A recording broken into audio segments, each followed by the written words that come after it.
এই জন্য 5 ওয়াক্ত নামাজ আর ওয়ানহার মানে কুরবানি। এই নামাজ আদায় করতে গেলে বহু কুরবানি করা লাগবে, হালাল খাওয়া লাগবে, বউকে পর্দার মধ্যে থোয়া লাগবে, মানুষের জমির আল ঠেলা হবি না। আসর নামাজ পড়ে জমির যায় দেখে উপর জমির পানি, নিচকে রর জমিতে 1 ফোঁটাও পানি নেই। সঙ্গে কে রে উপরে পানি, আমারটার পানি নাই, পানি না থাকলে তো ধান মরে যাবে, কি করা যায়? এখনই আসর নামাজ পড়ে জমির দেখবে চারিদিকে দেখি না, আশেপাশে কেউ নাই, ওই আলগতি বসে একেবারে আল কাটে দিয়ে হাত ধুয়ে চারিদিকে দেখেছে, কেউ দেখেন আলহামদুলিল্লাহ। তার মানে কি, ইন্নাস সালাতা তানহা আনিল ফাহশাই ওয়াল মুনকার। এই নামাজকে ধরে রাখতে গেলে অনেক কুরবানি করা লাগবে। আর সেই কুরবানির নামাজ যারা আদায় করবে তাদেরকে আল্লাহ হাউজে কাউসারের পানি পান করার অধিকার দিয়ে দিবে। আল্লাহকে হাত ধরবে না? যে উত্তর মথুরা ধাপ যুব সংঘের উদ্যোগে তাফসীর মাহফিল হয়, এই যুবকেরা 5 ওয়াক্ত নামাজ পড়ে কিনা তুমি বক্তাকে একবার দাওয়াত দিছ? আমি একজন যুবককে বললাম, কি খবর? কই হুজুর, আমরা সবসময় ব্যস্ত থাকি, আপনার ওয়াজ শুনবারই পারি না। আমার বলতেছে, অনেকে বলে একই ওয়াজ বারবার করেন। আমি বলি, একই ওয়াজ বারবার আল্লাহ করছে রে পাগলা। এক নামাজের ওয়াজ আল্লাহ এতবার বলার কি দরকার? জোরে কার কথা, ঠিক কথা কর না কেন? কোরআন শরীফে একবার শুয়োরের গোশত খাওয়া হারাম করেছে। শুয়োরের গোশত খাওয়া কি কয়বার কইছে? আর 82 বার নামাজের কথা কইছে। অথচ আমরা একবার নাই মানি, শুয়োরের গোশত কেউ খাই না। আর 82 বার নামাজের কথা বলা হলো, সেই নামাজ আমরা অনেকে ধরি না।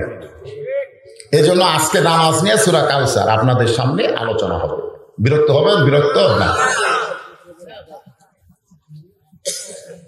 আল্লাহ বললেন, ইন্না মানে নিশ্চয়, আতাইনাকা আপনাকে দান করা হলো কাউসার। ইমাম গাজ্জালী রহমতুল্লাহ আলাইহি তাফসীর করেন, এই হাউজে কাউসারের 1 পেয়ালা পানি পান করে কেউ যদি জাহান্নামেও যায়, আল্লাহ জাহান্নামকেও জান্নাত বানায় দিবে।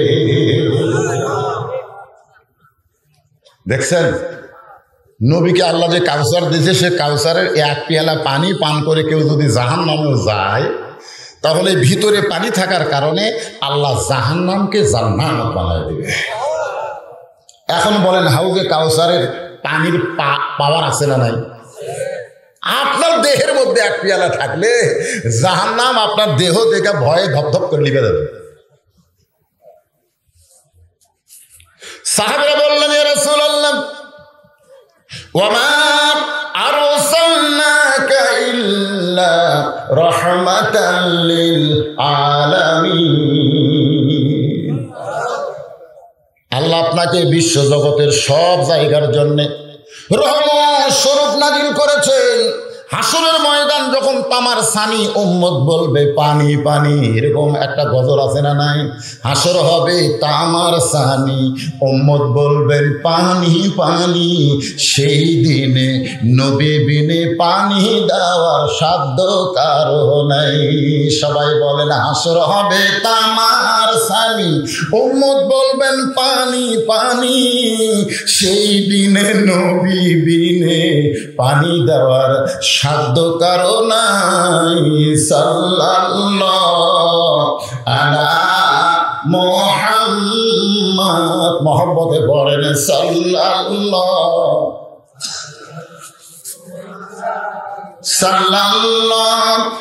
আলা মুহাম্মদ সাল্লাল্লাহু আলাইহি ওয়াসাল্লাম। আল্লাহুম্মা আমিন। আল্লাহ। সাহাবারা বললেন, ইয়া রাসূলুল্লাহ, আপনি রাহমাতুল লিল আলামিন।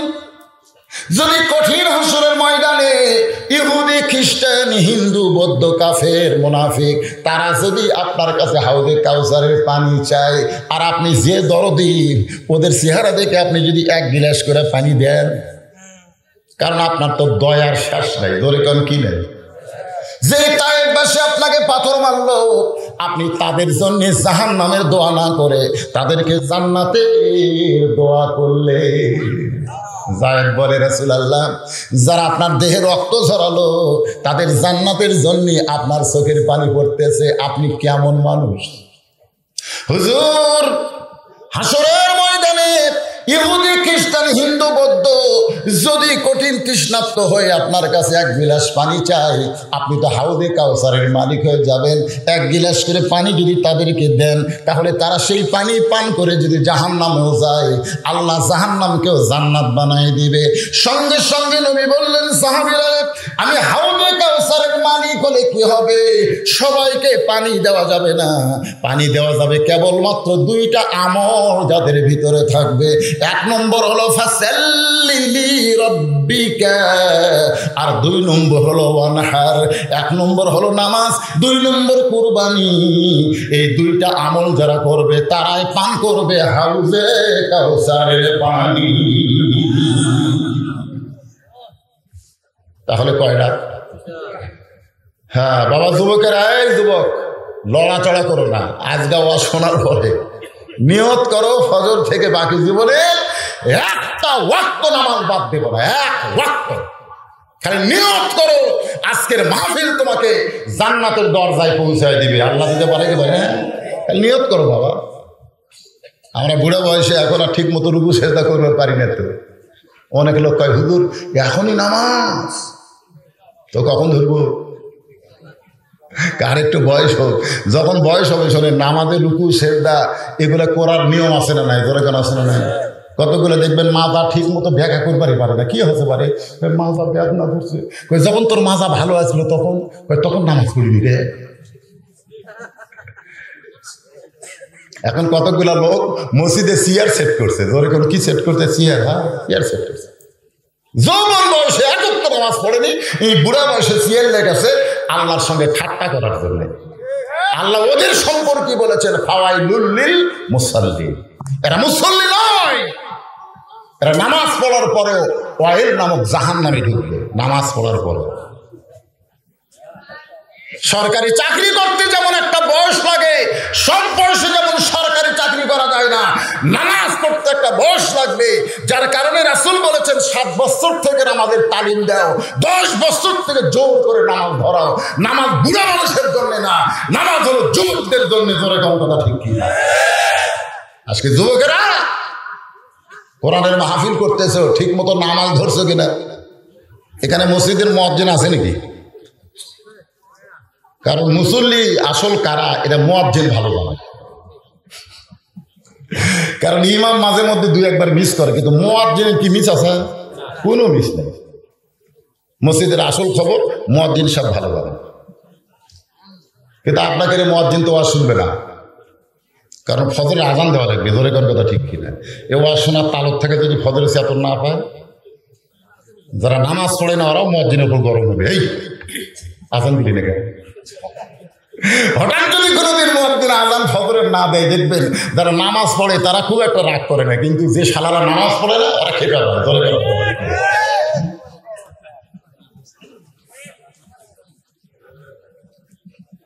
আসসালাতু খায়রুম মিনান নাওম, ঘুম হইতে নামাজ যদি উত্তম।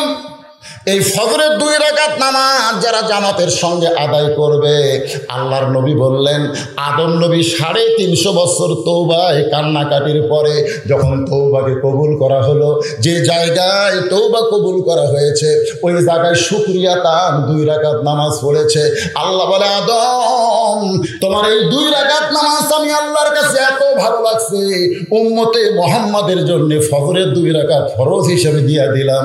আমার উম্মতে মুহাম্মাদি রাতের ঘুমকে হারাম করে দিয়া কঠিন শীতকে ল্যাপ তোষক লাত্তি মাইরা যারা মসজিদে জামাতে নামাজ আদায় করবে, আদম নবীর সমপরিমাণ সওয়াব আমি আল্লাহ তারে দিয়া দিব।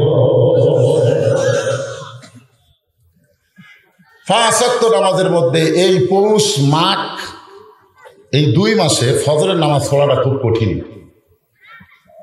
আপনাদের কাছে কেমন মনে হয় ফজরের? আসলে দেখবেন এই যখন আসসালাতু খায়রুম মিনান নাওম কয় মুয়াজ্জিন, তখন মনে হয় কি মজা, ঘুম খালি মধুর মতন মনে হচ্ছে। জোরে কোন কথা ঠিক কিনা? আমরা কতগুলো যুবক আস্তে করে ল্যাপটপ বল মাথার উপর দেই, মানে আজান ঠিক মতো শুনবি না তো। তাহলে এক কম্বল মাথার উপর দিলে পাও বাড়াবে, এখন পাও টাইনে নিয়ে এসে বুকের সাথে রাখে। ফেরেশতা কয় আল্লাহ কিছুক্ষণ আগে দেখা গেল মাথা, এখন আর কিছুই দেখা যায় না, ল্যাপের মধ্যে উঁচা দেখা যায়, মানে চাউলের বস্তা ঢাকা হচ্ছে। ধরে গেল কথা ঠিক কি? তাহলে ফজরের 2 রাকাত নামাজ যদি জামাতের সঙ্গে আদায় করি, আল্লাহ আমাদের প্রতি এত খুশি, আদম নবীর 350 বছর তওবা করার পরে শুকরিয়া দেন যে 2টা রাকাত নামাজ আদায় করেছিল, ওই 2 রাকাত নামাজের সম পরিমাণ সওয়াব আল্লাহ আমাদের দিয়ে দিবে।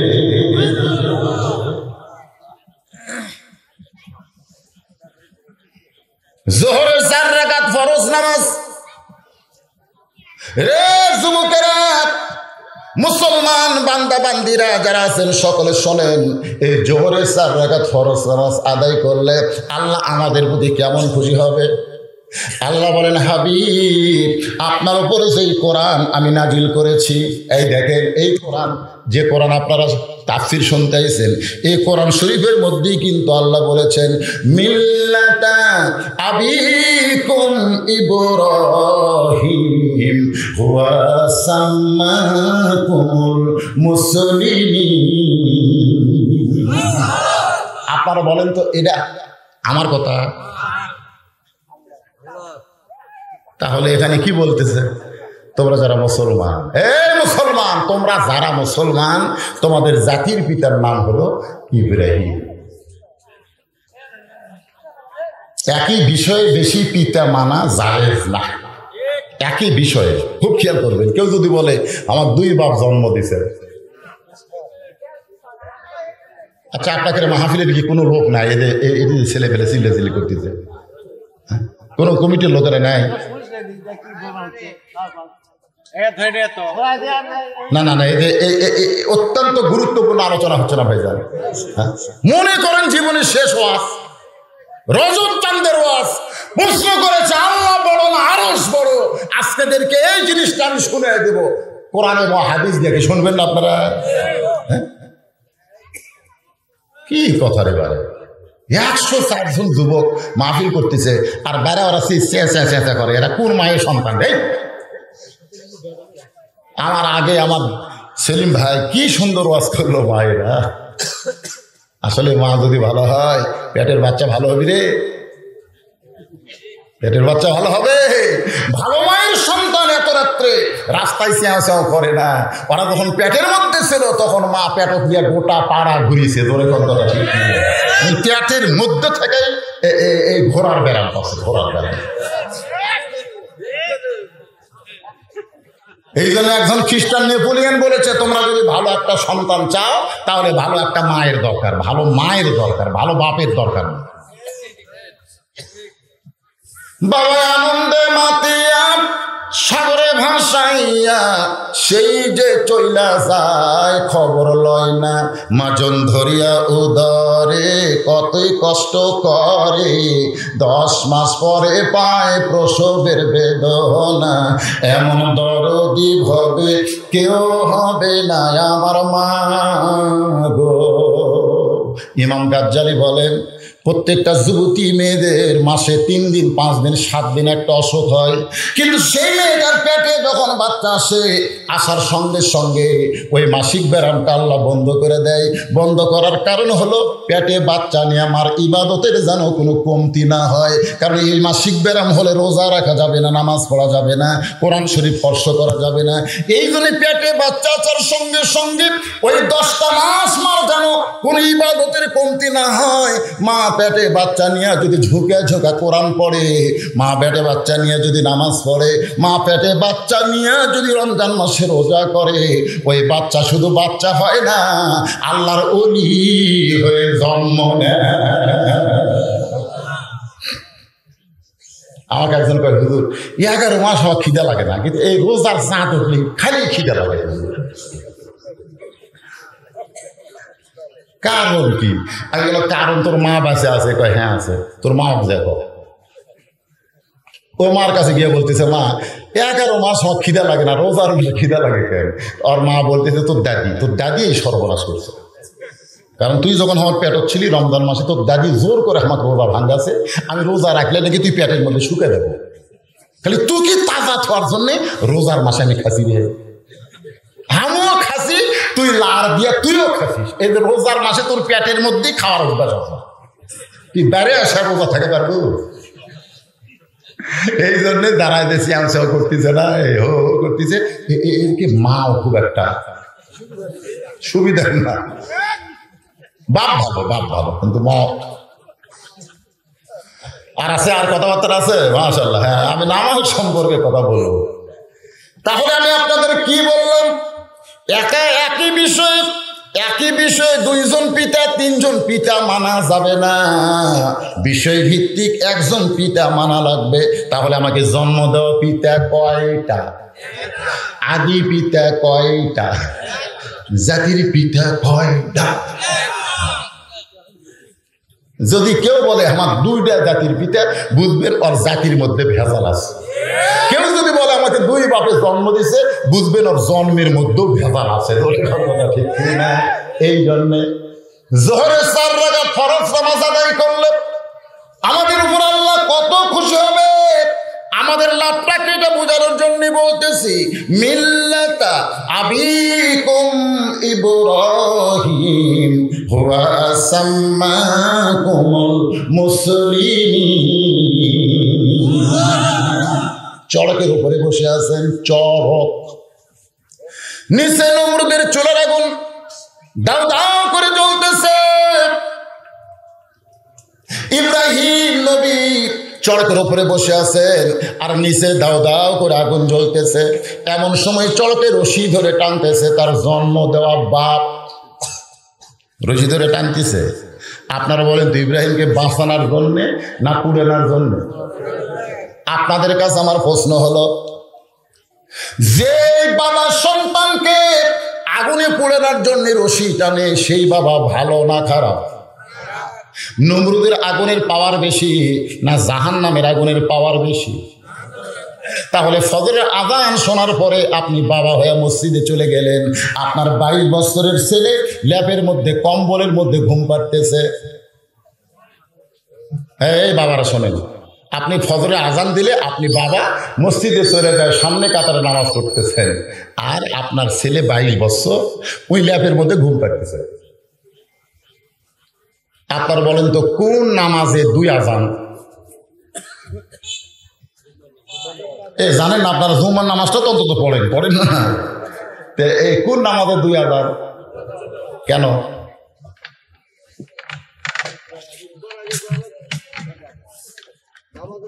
না জানলে বলবেন জানি না। হ্যাঁ, না জানায় কে হম করে? এই যে সানি আজান, এটা কিন্তু ওসমান রাদিয়াল্লাহর সময় চালু হয়েছে। এই জন্য আহলে হাদিস যারা দাবি করে ওরা কিন্তু এই 2 আজান মানে না। আহলে হাদিস বোঝেন, আমাদের বাংলাদেশে তো আছে না নাই? এরা কিন্তু এই 2 আজান মানে না। আমরা যে আরবিতে খুতবা দেই, ওরা কিন্তু আরবিতেও খুতবা দেয় না, ওরা বাংলাতে খুতবা দেয়।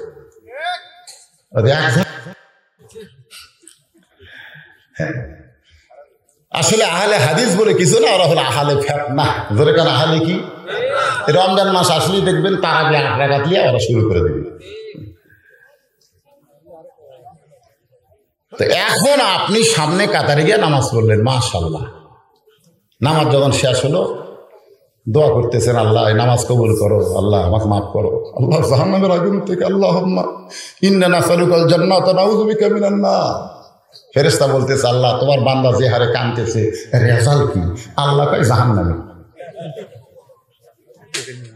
ফেরেশতা বলে, আল্লাহ সামনে কাতারে ফজরের নামাজ আদায় করলো মুরব্বী মানুষ, এমন হারে চোখের পানি বের করে কাঁদতেছে, এরপরেও জাহান্নামী কেন? আল্লাহ বলেন, কু আনফুসাকুম ওয়া আহলিকুম নার। জাহান্নামের আগুন থেকে শুধু একলা বাঁচলে হবে না, তার আহাল পরিবার নিয়ে বাঁচা লাগবে। একবার এক সম্প্রদায়কে ধ্বংস করার জন্য আল্লাহ ফেরেশতাদের বলল, যাও ওই পাহাড় চাপা দিয়ে ওদেরকে ধ্বংস করো, ওরা নাফরমান। তো ফেরেশতারা এসে ধ্বংস করবার এসে দেখে এক ব্যক্তি আছে নামাজের সেজদায়। তো বলতেছে, আল্লাহ আপনি পাহাড় চাপা দিয়ে সবাইকে ধ্বংস করার হুকুম দিলেন, কিন্তু আপনার এক বান্দা যে নামাজের সেজদাত আছে, কি করব? আল্লাহ বলতেছে সবাইকে একবার দাও, সবাইকে একবার দাও, আর যাই সেজদাত আছে ডবল চাপা দাও, ডবল ডবল। তো আল্লাহ ফেরেশতাকে, আল্লাহ ই তো আপনার আবেদ বান্দা, এর উপর আপনি এত গরম কেন? আল্লাহ কই একলা জান্নাতে যাবার চাও, একলাই জান্নাতে যাওয়ার কোনো সুযোগ নাই। জান্নাতে যাইতে গেলে আহাল পরিবার সবাইকে নিয়ে যাইতে হবে। ধরে কথা ঠিক? তাহলে আপনি বাবা হয়ে নামাজ পড়েন আর আপনার ছেলে ল্যাব গরম করে, আপনি আজরের চাইতেও খারাপ বাপ। আজর তার সন্তানকে নমরুদের চুলার মধ্যে ফেলে দেওয়ার জন্য রশি টানতেছে, আর আপনি আপনার সন্তানকে জাহান্নামের আগুনে পুরানোর চেষ্টা করতেছেন। একই গ্রামে একটা প্রাইমারি, একটা হাফেজি মাদ্রাসা আছে না নাই? আপনার ছেলের বয়স হলো 7 বছর কিংবা 6 বছর। এখন 6 বছর বয়সে আপনার ছেলেকে শিক্ষা দেওয়ার জন্যে আপনি গ্রামের হাফেজি মাদ্রাসায় নিয়ে যাবেন না প্রাইমারিতে নিয়ে যাবেন? আপনার ভিতরে আল্লাহ বিবেক দিয়েছে, ধরে কোন কথা ঠিক কিনা? আপনারা বলেন তো, এই করোনা শুরু হওয়ার সাথে সাথে হাফেজি মাদ্রাসা বন্ধ না প্রাইমারি বন্ধ? কথা কারণ কোনটা বন্ধ?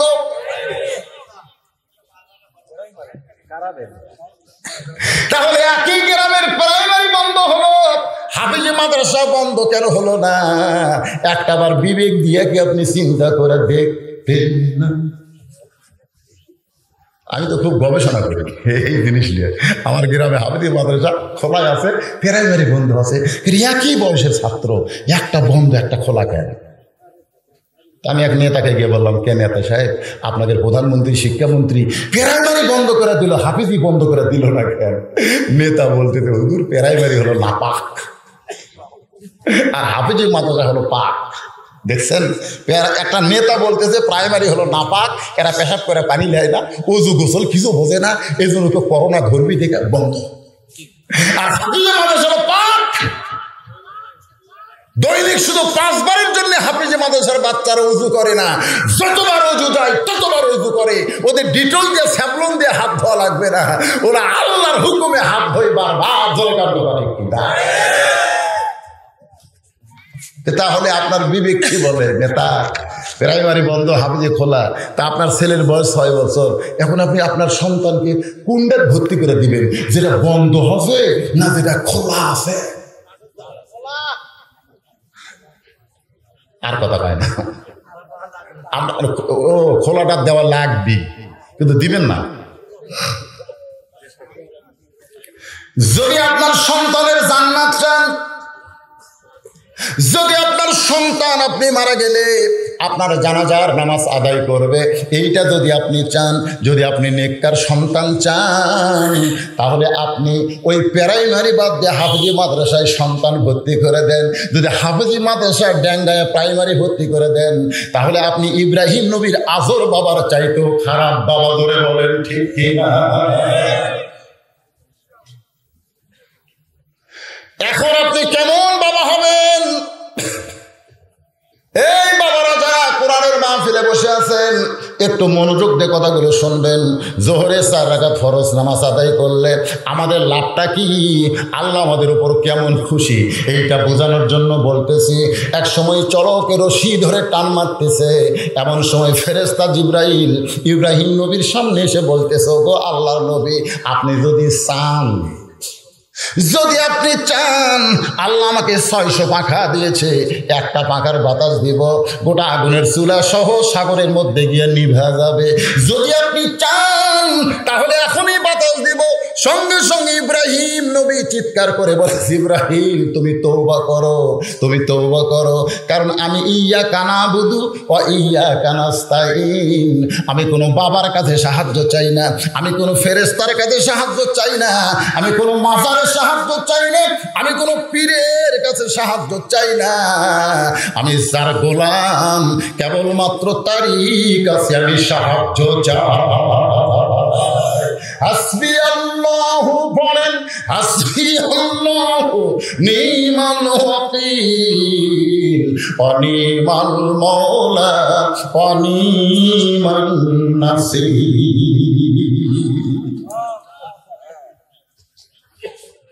আগুনের চুলার মধ্যে ইব্রাহিম নবী পড়তেছে, আমার আল্লাহ ঘোষণা করলেন কুল্লা ইয়া নারু কুনি বারদাও ওয়া সালামান আলা ইব্রাহিম। আগুনের চুলার মধ্যে যখন শান্তির বাগান পায়, আল্লাহ শুকরিয়া দেন, এক নিয়তে 4 রাকাত নামাজ আদায় করে। ওই 4 রাকাত নামাজ আল্লাহর এতই ভালো লাগছে, লাইলাতুল মেরাজে আল্লাহ বলে, নবী গো, ওই ইব্রাহিম নবীর 4 রাকাত নামাজ আপনার উম্মতের জোহরের নামাজ হিসাবে আপনাকে দিয়ে দিলাম। আপনার উম্মতেরা জোহরের 4 রাকাত নামাজ যখন মসজিদে জামাতের সঙ্গে আদায় করবে, ইব্রাহিম নবীর সমপরিমাণ সওয়াব আমি আল্লাহ দিয়া দিব। লিল্লাহি তাকবীর। হাউজে কাউসারের পানি যদি পান করতে চাই, ফাসাল লিলি রাব্বিকা, কার নামাজ?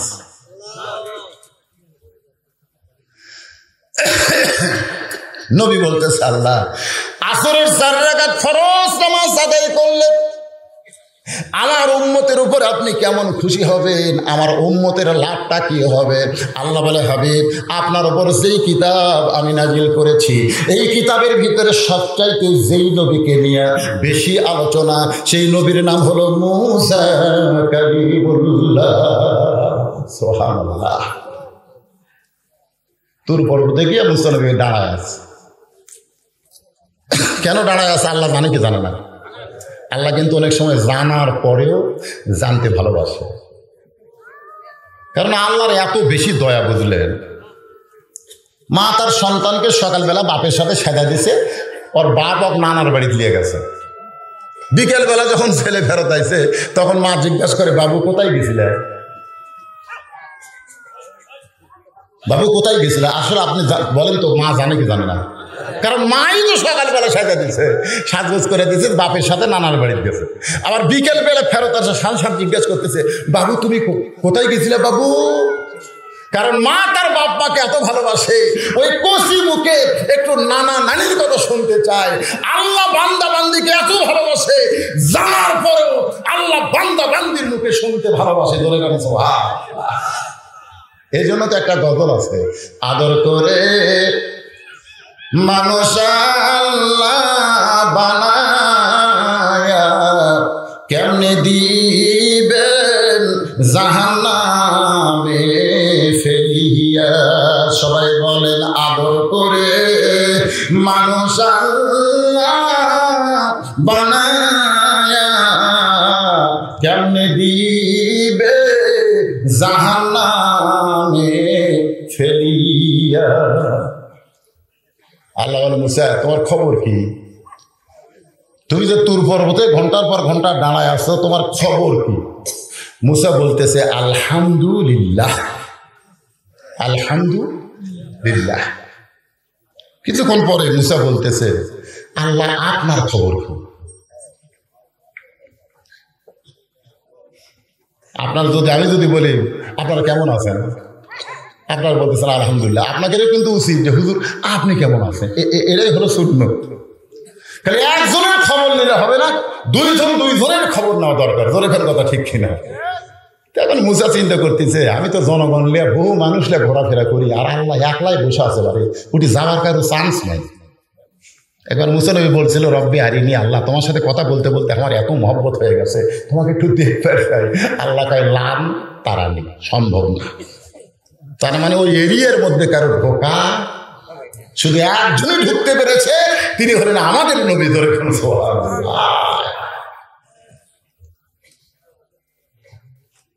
তো মুসা বলতেছে, আল্লাহ আপনার খবর কি, মানে আপনি কেমন আছেন? আল্লাহ বলতেছে, মুসা আমি আল্লাহ কেমন আছি যদি জানবার চাও, ইজহাব ইলা ফিরাউন ইন্নাহু তাগা। আমি আল্লাহ কেমন আছি যদি জানবার চাও, তাহলে ফেরাউনের কাছে যাও। কার কাছে যাও? ফেরাউনের কাছে যাও। ফেরাউনের কাছে গেলেই বুঝবে আমি আল্লাহর খবর কি। আজকে আল্লাহ কেমন আছে যদি জানবার চান, বাংলাদেশের ধাপ ও আসিন, এটা কি গ্রাম? উত্তর মথুরাপুর যান। উত্তর মথুরাপুর ধাপে যান, তাহলে আল্লাহ কেমন আছে বুঝবার পারবেন। তো এখন হয়তো আপনার বলুন হুজুর কেমনে বুঝবো, এটা হলো আকলি দলিল। দেখেন আপনি দেখাচ্ছেন হুজুর, প্রায় ওয়াজে বলে এই সাইডে সব আমার, ওই সাইডে সব আমার বড় ভাই, আমার ছোট ভাইয়ের ওই এলাকা, আর এই সাইডে বাপসাসা এলাকার মধ্যে পাওয়া দেওয়ার জায়গা করে নেন। তো সবই যদি তোমাকে হয় আল্লাহ কুল্লা, তবে হুজুর আল্লাহটা দেখবার গেলে 2 মিনিট হাঁটা লাগবে। মানে আল্লাহটা দেখবার গেলে কয় মিনিট হাঁটা লাগবে? চলো দেখে আসি। তখন হাত ধরে মসজিদের কাছে নিয়ে গেছে, যা বলতে হুজুর এখানেও আল্লাহর কিছু ছিল না, এখানেও আল্লাহর কিছুই ছিল না, আমার চাচা এই 10 শতক আল্লাহ দান করছে। এই যে মসজিদ দেখতেছেন যে 10 শতকের মধ্যে এই 10 শতক আমার চাচা আল্লাহ দিয়েছে হুজুর, আর আমরা টাকা পয়সা দিয়ে আল্লাহকে ঘর বানিয়ে দিছি। তখন ফেরেশতাকে আল্লাহ এই দেশের নাম কি, যে এই দেশে তোমার কিছুই নাই, ওর চাচা দিলে তুমি পাও, আর ওরা টাকা দিয়ে তোমার ঘর বানিয়ে দেয়, এই দেশের নাম কি? আল্লাহ বলতেছে ওই দেশের নাম হলো বাংলাদেশ। ওই দেশে আমি আল্লাহর চাইতে গরিব কেউ নেই।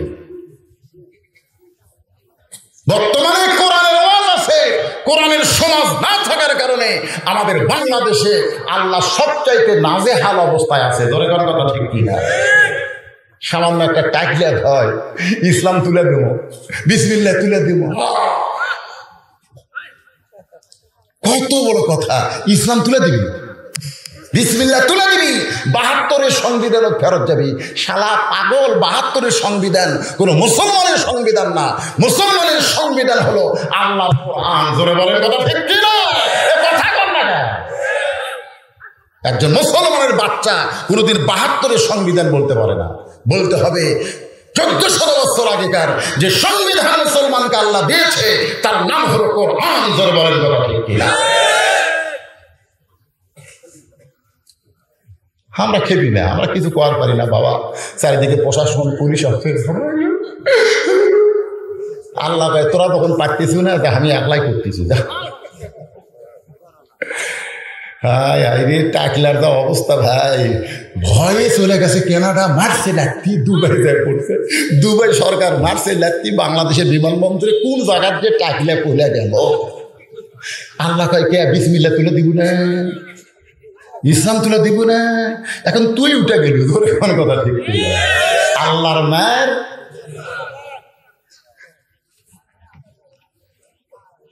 গল্প মারতেছে, কয়টা মারছু? আমি তো গোটা 50 মারছি। খেকের পাগলা, আমি মারছি 100টা। মানে খালি মুড়ি ছিঁড়িছে আর মারছি, মুড়ি ছিঁড়িছে আর মারছি।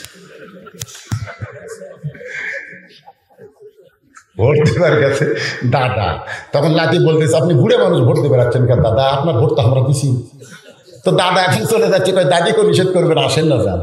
দাদিনটাও দিছি, কয় কেমনি দিলি, তোর দাদি তো 5 বছর আগে মরছে, এখন মরাগুলো হচ্ছে দাদা, অসুবিধা নাই। দেখো ভোটার তো আশা লাগবে না, কেন মারবো আমরা। কেউ দেখেনি, কেউ দেখেনি। তোমার 2 কাণ্ডে 2 মোহরি লেখিতেছেন ডায়েরি, সবাই বলেন 2 কাণ্ডে 2 মোহরি লেখিতেছেন ডায়েরি। দলিল দেখে রায় দিবে, টাকা পয়সার নাই কারবার। আছেন আমার মুক্তার, আছেন আমার ব্যারিস্টার, সেই বিচারের হাইকোর্টেতে তিনি আমায় করবেন পার। আমি পাপী, তিনি জামিনদার। কেরামান কাতিবিনা ইয়ালামুনা মা তাফআলুন। ভোট পাওনি, চেয়ারম্যানের চেয়ারের বচ্চা। ওদের ছোটবেলা একটা গান শুনছিলেন, যদি ফুলগুলো হয় অভিমানে ঝরে যায়, আমি মালা গেথে বলো কারে পরাবো, সে যে যখন তখন করে মরে জ্বালাতন, এবার আসুক তারি। কবরে কবরে কবরে যাওয়া লাগবে না। জনগণ তোমাকে ভোট দেয় নাই, তুমি চেয়ারম্যানের চেয়ার দখল করে বসে আছো, তোমার কবরে যাওয়া লাগবে না। কথা বলেন, যাওয়া লাগবে না। ইন্নাল্লাহা ইয়ামুরুকুম আন তুআদ্দুল আমানাতি ইলা আহলিহা ওয়া ইযা হাকামতুম বাইনান নাস আন তাহকুমু বিল আদল। হিসাব দিবার পারবা? একটু মনোযোগ দিয়ে শুনবেন। মুসা নবী আল্লাহ কেমন আছে দেখার জন্য চলে গেছে ফেরাউনের দরবারে। যেরকম কার দরবারে? যা দেখে ফেরাউন সিয়ারত বসে জিকির করতেছে, সিয়ারত বসে। মসজিদে যারা সিয়ারত বসে নামাজ পড়ে এরা হলো ফেরাউনের দল। যেরকম কার দল? এ কথা বল না কেন, কার দল? তুমি বাড়িতে চেয়ারে বসে নামাজ পড়ো, কোনো সমস্যা নাই। তুমি বাড়িতে অসুস্থ মানুষ চেয়ারে বসে নামাজ পড়ো, কোনো সমস্যা নাই।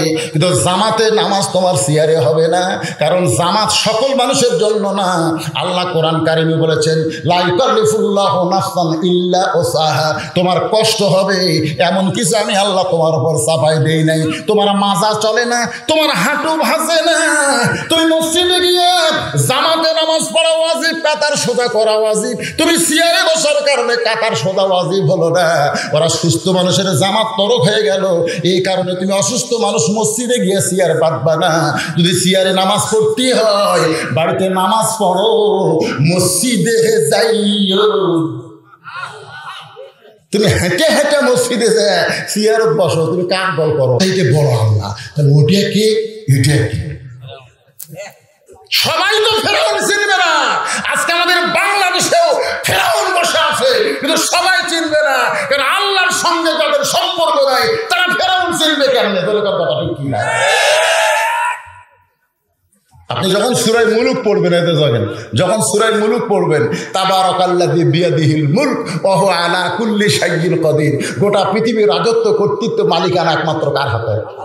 সমস্ত ক্ষমতার মালিককে। কথা কন না কেন? সমস্ত ক্ষমতার মালিককে। এই সূরা মুলকের সাথে যদি আপনার সম্পর্ক থাকে, তাহলে বাংলাদেশে যারা ক্ষমতা দখল করে আছে এরা কে?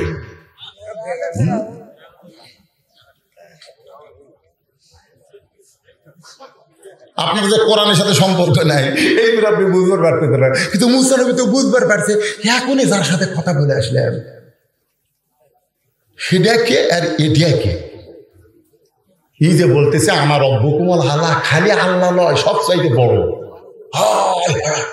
সবগুলোর উপরে যদি হয়, এক সর দিয়া আজরাইলের চোখের মনে আমি উল্টে দিছি রে, এক সর দিয়া। আর এই শালা কি মারা লাগবে?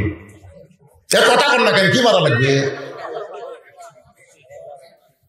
এক সরে আজরাইলের চোখের মনে উল্টে দেয়নি মুসা নবী। কথা কান মুসাতে বলতে দেয়নি।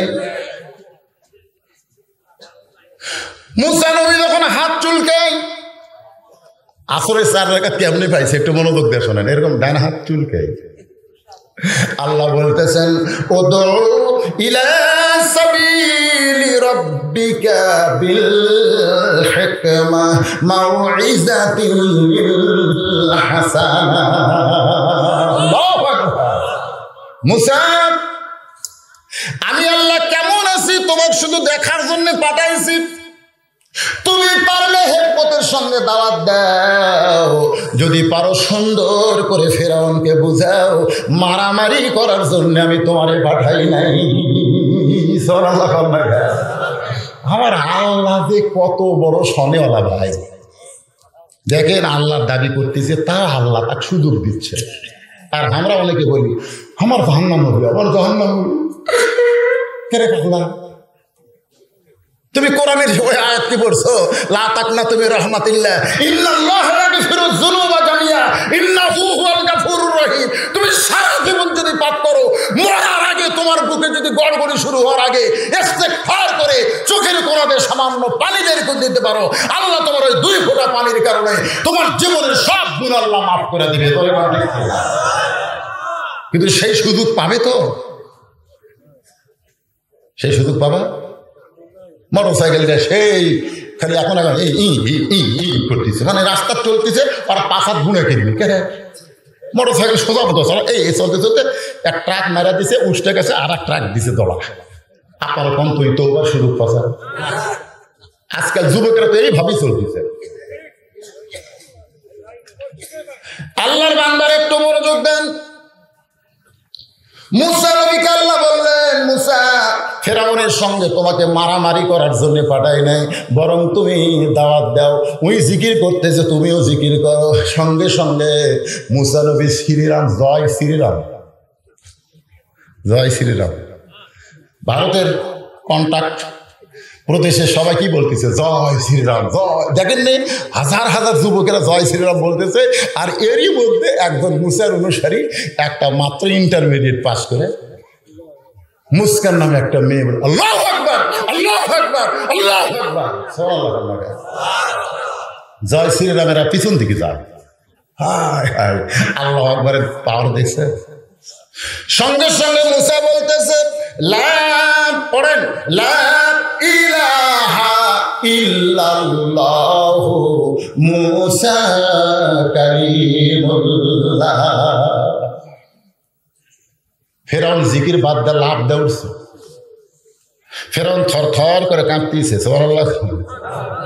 কারণ ফেরাউন বুঝবার পারছে আমার রাজত্বের মধ্যে আমাকে না মেনে যে আল্লাহকে আমরা কেউ দেখি নাই সেই আল্লাহকে জিকির করতেছে।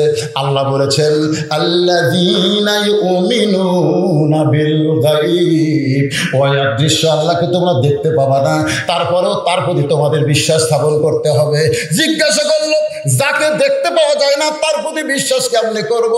আবার তাকে জিজ্ঞাসা করা হলো তুমি কি তোমার জীবনকে দেখতে পাও? তোমার যে দেহের মধ্যে জীবন আছে এই জীবনকে তুমি দেখতে পাও? বলে দেখতে পাই না। তাহলে তুমি কি বিশ্বাস করো দেহের মধ্যে জীবন আছে? বলে না দেখলেও জীবিত মানুষ বিশ্বাস করে জীবন তার দেহের মধ্যে আছে। তাহলে বিশ্বাস করতে হবে আল্লাহকে দেখবার না পারলে আল্লাহর বিশ্বাস আমার কলিজার মধ্যে রয়েছে।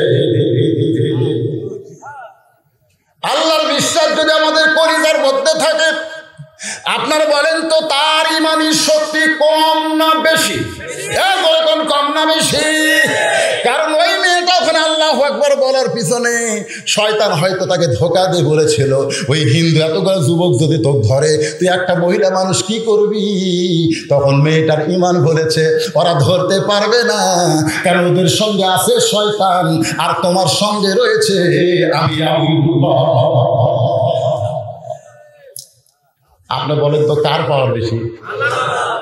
হায় হায় রে মুসা নবী ফেরাউনের সাঙ্গ পাঙ্গ সৈন্যদের সামনে আনা রব্বুকুমুল আলাকে লাথি মেরে লা ইলাহা ইল্লাল্লাহ মুসা কালিমুল্লাহ, ফেরাউন সিংহাসন থেকে লাফ দৌড়ে থরথর করে কাঁপতেছে। কিন্তু কাঁপলে কি হবে? সোপা ঠিক আছে, সোপা বোঝেন না? চাপা চাপা কতগুলা লোকের এগুলো চাপা দিয়ে কিন্তু ওরা কাম করতেছে, চাপা। এগুলো কিন্তু শক্তি নাই। ওরা বেশিরভাগই গাঁজা খায়, বেশিরভাগই হিরোইন খায়। আমার মতন হুজুরের দুটি চোখ লাল করে হুজুর সাবধান হয়ে ওয়াজ করবেন, সাবধান হয়ে। আমি চিন্তা করি তোর পাও ধরে একটা ঘুরন দিলে তুই 40 হাত দূরে যা পড়বে। আর গাওয়াত নাই জোর, কিন্তু সোপা ঠিক আছে। ফেরাউনের দল যারা করে এরা অধিকাংশই দুর্বল, কিন্তু সোপা ঠিক। জোরে কর কি ঠিক? সোপা। আপনার কি বিরক্ত হচ্ছেন? এই ছেলেবেলারা চিন্তা করতেছে না না না না ঠিকই আছে। এখন রাত বাজতেছে 11:36। কটা বাজে? এরাও সমাজ বলছে হুজুর ও আজের শুরুতেই আপনি একটু আমাকে ব্যাগের বা গামছার 10 টাকা 20 টাকা করে দেয় এটা একটু আদায় করে দেবেন। আমি চিন্তা করলাম যে ও আজের শুরুতে এর ভিতরে খালি এইরকম যে হুজুর যে কতক্ষণ ওয়াজ করবে আস্তে আস্তে 2-4 আমি তো একটা লোককে উঠে বাবা দেখিনি, আমি দেখতেছি না 2-1টা যাচ্ছে আবার চল আবার ঢুকতে যায়, এরকম সবাইকার এক মানের হয়। তো এই ছেলেরা 5টা মিনিট আপনাদের কাছে একটু রুমাল নিয়ে দেবে, ব্যাগ নিয়ে দেবে। আপনারা কি 10, 20, 50, 100 টাকা দিবেন যে প্রতি বছর এখানে একটা মাহফিল হোক? আপনারা কি দিবেন? কারা কারা দিবেন আল্লাহকে একটু হাত দেখান। যারা যারা দিবেন তারা হাত তোলেন। মুরব্বী দিবেন না? হাত তোলেন। আমিও কিন্তু হাত তুলছি, আমার কাছে আসা লাগবে, আমিও মানে সবাই দিবেন হাত নামা। এই ছেলেরা 5 মিনিটের মধ্যে কাম সারা লাগবে। বাবা তোমাকে ধূপধুপিটা বন্ধ করে দিই দিয়া তারপরে টানা আওয়াজ করে চলতে থাক যতক্ষণ। হ্যাঁ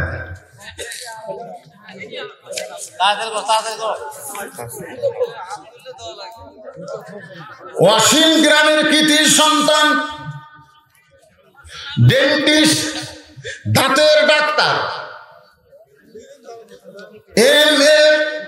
হাকিম বাবু এই যুবকদের মাহফিলে 5,000 টাকা করে আমরা তার জন্য প্রাণ খুলে দোয়া করব, আল্লাহ যেন তাকে ঈমান ইসলামে কবুল করে। সকলে বলে আল্লাহুম্মা আমিন। এই একজনও উঠে যাওয়ার চিন্তা করবেন না, বসে থাকবেন 5 মিনিট। কয় মিনিট বলছি? 5 মিনিট, তারপর আবার ওয়াজ। আপনার সবাই দিবেন চাইছেন তো ভাই, দেন আওয়াজ তো চালাবো। এই যে গামছা আসা মাত্র আবার ওয়াজ শুরু। আপনারা কি মনে করতেছেন যে ও ওয়াজ করবো না? হ্যাঁ, সবাই একটু জিকির করেন। এর ফাঁকে গামছা আদায় করে সব টেজে দিয়ে সবার অন্যদিকে চলে যাবে না। আমার মা বোনদের মধ্যেও যাবো, মা বোনেরাও দান করবে। লা ইলাহা ইল্লাল্লাহ, লা ইলাহা ইল্লাল্লাহ, মুহাম্মদ লা ইলাহা ইল্লাল্লাহ মুহাম্মাদুর রাসূলুল্লাহ। সকলে বলি সাল্লাল্লাহু আলাইহি ওয়াসাল্লাম। ফিরআউন বলতেছে, রে মুসা, তোর আল্লাহর জিকির করবার চাইলে তোর আল্লাহর জায়গায় যা। আমার রাজত্বের মধ্যে তোর আল্লাহর জিকির চলবে না। এই কথাটাকে খেয়াল করছে? তোর আল্লাহর জিকির করবার চাইলে তোর আল্লাহর জায়গায় যা। আমার রাজত্বের মধ্যে হাট বাজার চলবে, আমার রাজত্বের মধ্যে বাণিজ্যিক মেলা চলবে, আমার রাজত্বের মধ্যে সব কিছু চললে কোরআনের মাহফিল করবার গেলে অনুমতি লাগবে। ধরে বলেন ঠিক কিনা? তোর আল্লাহর জিকির করবার চাইলে তোর আল্লাহর জায়গায় যা। আমার রাজত্বের মধ্যে তোর আল্লাহর জিকির চলবে না। সঙ্গে সঙ্গে মুসা বলতে, ফেরাউন তাহলে বাঁচা দে, বাঁচা দে। তোর রাজত্ব কতটুকু আর আমার আল্লাহর রাজত্ব কতটুকু? আপনারা বলেন তো, আমার আল্লাহর রাজত্ব কতটুকু? এ কথা কয় না কেন? আর আমাদের বর্তমান প্রধানমন্ত্রীর রাজত্ব কতটুকু? আরে খবর পাচ্ছেন না? আমার মুরব্বী কয় বাংলাদেশ, আমার মুরব্বী কয় বাংলাদেশ, আর আমার আল্লাহর রাজত্ব হলো তাবারাকাল্লাযী বিয়াদিহিল মুলকু ওয়া হুয়া আলা কুল্লি শাইইন কাদির। কোনো কারো রাজত্ব নাই, সব কিছু রাজত্বের মালিককে আল্লাহ। কাউকে কিছু সময়ের জন্য এই চেয়ারে বসার পাওয়ার দিয়ে দেয়। আমার আগে সেলিম জাহাঙ্গীর এই চেয়ারে বসেছিল, ধরে কোনো কথা ঠিক কি না? কিন্তু আমি আসার সঙ্গে সঙ্গে সেলিম জাহাঙ্গীর কিন্তু আর চেয়ারে বসে থাকলো না, কারণ সে জানে আমার সময় শেষ। ও চলে গেল, তারপরে আমি বসলাম। আমি কিন্তু চেয়ারে বেশিক্ষণ থাকতে পারবো না। কিছুক্ষণ পর এই মাহফিলের আখেরি মোনাজাত করে আমাদের সবাইকে বিদায় নেওয়া লাগবে। তার মানে সবাই বিদায় নেওয়ার দল, শুধু একজনই বিদায় নেবে না, তিনি হলেন আমাদের আল্লাহ। যেটা আমরা সূরা রহমানের মধ্যে পড়তেছি, কুল্লু মান আলাইহা ফানি ওয়া ইয়াবকা রাব্বুকা যিল জালালি ওয়াল ইকরাম। আল্লাহু আকবার, আল্লাহু আকবার। জামাই মারা গেছে, শ্বশুর 500 টাকা দিয়ে দোয়া চায়। এ তো ডাঁটের শ্বশুর ঘরে। আল্লাহ জামাইয়ের কবর জান্নাত বানান, ধরে কেন আমি ভাইজান আদায় আমি করবো না। এই যদি আপনার কেউ ফাঁকে ফাঁকে দেন এখানে দিয়ে যাবেন, অসুবিধা নেই। আর গামছা আদায় স্বাস্থ্য। আচ্ছা, প্রতি বছর ওয়াসিনে যে লোক হয়, এই মথুরাপুরে যে লোক হয়, সে লোক কি এবার হয়েছে? কারণ আছে, আবহাওয়া খারাপের নয়। কারণ হচ্ছে, 1 নম্বর কারণ হলো কয়েকদিন আগে আপনাকে নির্বাচন চলে গেছে, যেরকম কথা ঠিক কিনা? এই নির্বাচন যাওয়ার পরে অনেকে একটু দুর্বল হচ্ছে, দুর্বল হয়নি, যেরকম দুর্বল হয়নি। আর 2 নম্বর কারণ হলো, আজকে আমাকে বগুড়া সকালে সেই বৃষ্টি হচ্ছে। আপনাকে এলাকা তো মোটামুটি কিছুটা বৃষ্টি পড়ছে। হ্যাঁ, তো এই অবস্থায় তো আপনারা যে, তারপরে একেবারে লোক কম না। আমি প্রথম যখন এসে ঢুকলাম তখন যে অবস্থা দেখলাম, এখন মোটামুটি মাশাআল্লাহ মাহফিল ফুলফল হয়ে গেছে, আলহামদুলিল্লাহ। তা আপনারা সকলেই জানেন যে আমি আপনাদের ঠকাই না, কোনদিন ঠকাই। আমি কিন্তু কমপক্ষে 2-2.5 ঘন্টা ওয়াজ করি, তারপরে আমি মোনাজাত করি। তো 10টার সময় আমি উঠছি, আমার একটা হুঁশ আক্কেল আছে, কয়টা পর্যন্ত ওয়াজ করলে ওয়াজে আপনার কোনো ঠকান হলো না। যদি আমি অসুস্থ, কয়েকদিন আগে আমার করোনা হয়েছিল, করোনা। হ্যাঁ, আপনারা দেখছেন মিডিয়াতে, পেপারে, সব জায়গায় আমার খবর হয়েছে। আমার ভক্তরা ওটা আবার ফেসবুকে বেশি দিয়ে দিয়েছে আমি করোনা রোগী। তো মোটামুটি এখন নেগেটিভে চলে গেছে, আপনাকে দোয়াই, আল্লাহুম্মা আমিন। হ্যাঁ, শরীর খুব দুর্বল, চেহারা দেখে বুঝতেছেন না। এখন বলতেছে হুজুর ফর্সা হচ্ছে রে। ফর্সা লড়ে পাগলা, রক্ত নাই, ফ্যাকাশা। একটা হলো ফর্সা আর একটা হলো ফ্যাকাশা। আমি ফ্যাকাশা হচ্ছি, ফ্যাকাশা। 13 চাঁদের মাসে, নামাজের মাসে আমি আপনাদের নামাজ সম্পর্কে বলতেছি। সঙ্গে সঙ্গে ফেরাউন বলতেছে ধর। মুসা বলতেছে আল্লাহ, ফেরাউন আমাকে ধরবার চায়, আমি কি করব? আল্লাহ বলে মুসা, ফেরাউন যখন তোমাকে ধরবার চাইছে, তুমি ধরা না দিয়ে দৌড়ানো শুরু করো। মুসা বলতেছে আল্লাহ, তাহলে দুনিয়ার মানুষ বলবে ফেরাউনের ভয়ে মুসা দৌড় মারতেছে। আমার গোটা কলিজা খুলে দেখো, শুধু তোমার ভয় ছাড়া আমার কলিজায় কোনো ভয় নাই। তাহলে ফেরাউনের জন্য আমি কেন দৌড় মারবো? বরং আমিও ফেরাউনকে ধরতে চাই। আল্লাহ ডাকতে পারে মুসা রে, আমি হুকুম করলাম তুমি দৌড়াও। এই দৌড়ানোর মধ্যে যে কি কল্যাণ আছে, কারণ ফেরাউনকে পৃথিবীতে ইতিহাস করা লাগবে। সব জায়গায় ফেরাউনকে ধরা যাবে না, জায়গা মতো ধরা লাগবে। ধরে কথা ঠিক কিনা? আপনারা কি মনে করতেছেন ধরবে না? ধরবে না? 6 তলার উপর উঠে দেয়, 1.5 লাখ টাকার খাট, 12,000 টাকার কম্বল, চোখে মুখে দিয়ে কয় আমার বাড়ি আমার ঘর, আমাক নামাইকে, আমার বাসা আমার ঘর, আমাক নামাইকে। রাত 9টায় আল্লাহ কয় তুই যে কথা বললি রে, তোর নামানোর কেউ নেই। 3টার সময় একটা ভূমিকম্প হচ্ছে, রাত 3টার সময়, শেষ রাত্রে খালি এই ওই কিন্তু কয়া শুকিছে আমাক নামাইকে 9টায়। মাত্র 6 ঘন্টা পরে একটা ঝাঁকি মারিছে, ওই এত ফোর্সে নামছে, কম্বলের মধ্যে লঙ্গি খুলে আছে, ওই লঙ্গিটাতে পড়বি সেই সুযোগও পাইনি, ওই ন্যাংটা হয়েই নামছে। ন্যাংটা হয়ে নামে নিজ জায়গায় বিল্ডিং এর দিকে তাকাচ্ছে, বিল্ডিং থরথর করতেছে।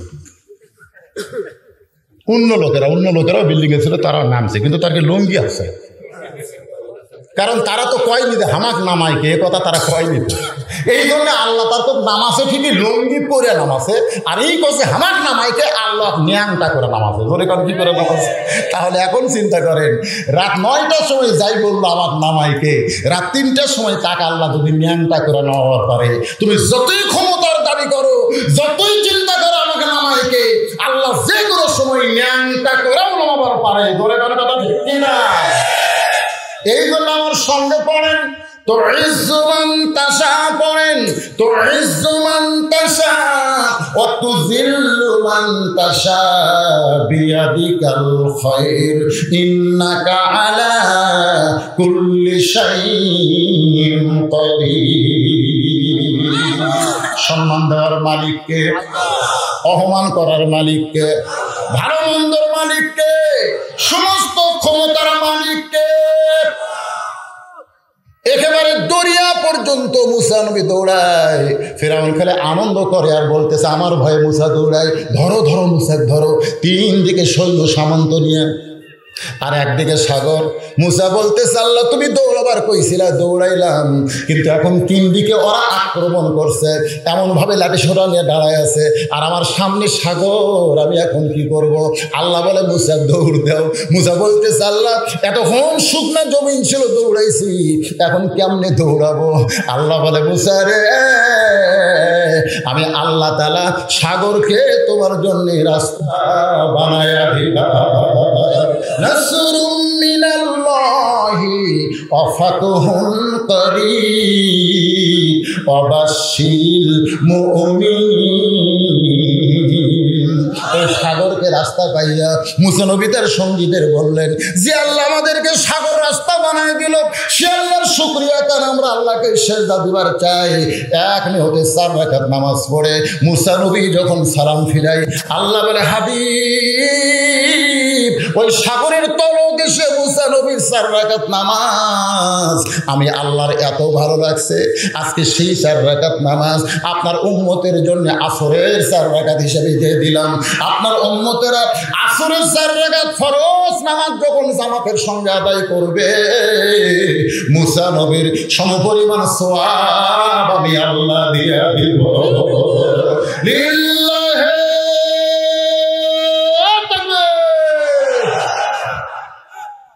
ফাসাল্লি লিরাব্বিকা। 1 নম্বর হলো নামাজ। জোরে করে 1 নম্বর কি? নবী ডাকতে বলে, আল্লাহ মাগরিবের 3 রাকাত ফরজ নামাজ আদায় করলে আমার উম্মতের লাভ কি হবে? আপনি কত খুশি হবেন একটু আপনার কাছে জানতে চাই। আল্লাহ বলে, হাবিব আপনার উপর যেই কিতাব নাজিল করা হয়েছে সেই কিতাবের মধ্যে ঘটনাখানা রয়েছে। সুবহানাল্লাহ কোন। সেই কিতাবের মধ্যে ঘটনা রয়েছে। সেই ঘটনাকে বলা হয়েছে আহসানুল কাসাস। আহসানুল কাসাস, সবচাইতে উত্তম কাহিনী। একজন আল্লাহর নবী ছিল, সেই নবীকে নিয়ে একটা গজল আছে।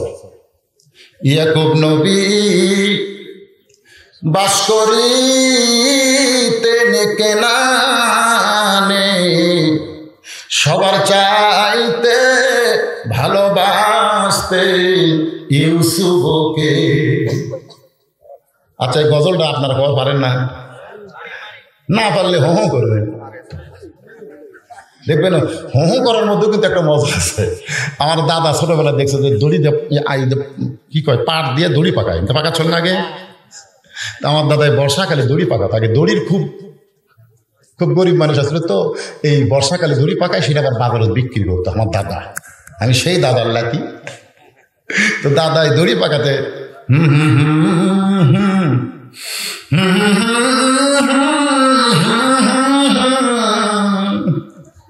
দাদা কয়, কে দাদা গান না কয়ে হো করবেন? হোর মধ্যে মজা আছে দাদা। তা আপনারা যদি গবার নাও পারেন তো হো করেন। ইয়াকুব নবী বাস করিতে কেনানে, সবার চাইতে ভালোবাসতে ইউসুফকে। বাবা আদম থেকে আমাদের নবী পর্যন্ত যত নবী আল্লাহ দুনিয়াতে পাঠাইছেন, সমস্ত নবীরা কমপক্ষে 2টা বিয়ে করছেন, 2-এর বেশি করছেন। শুধুমাত্র একজন নবী 1টা বিয়ে করছেন, আর একজন নবী এখনো পর্যন্ত বিয়ে করেন নাই। শুধুমাত্র একজন নবীর বউ 1টা। ধরে কোন কয়টা? আর এছাড়া যত নবী কমপক্ষে 2টা। তারপরে কারো 100টাও আছে। সুলাইমান নবীর 101 বউ। সুবহানাল্লাহ কোন না? আমাকে নবীর 11টা বউ। আর ঈসা নবী এখন পর্যন্ত বিয়া করেনি।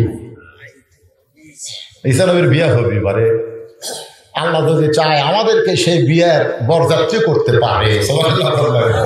কারণ ভারতের মধ্যে যেটা শুরু হয়েছে, রাসূল কিন্তু বলছে গুজওয়াতুল হিন্দ, মানে হিন্দুস্থান থেকে একটা যুদ্ধ শুরু হবে। এই যুদ্ধে গোটা পৃথিবী মুসলমানদের দখলে আল্লাহ দিয়ে দিবে।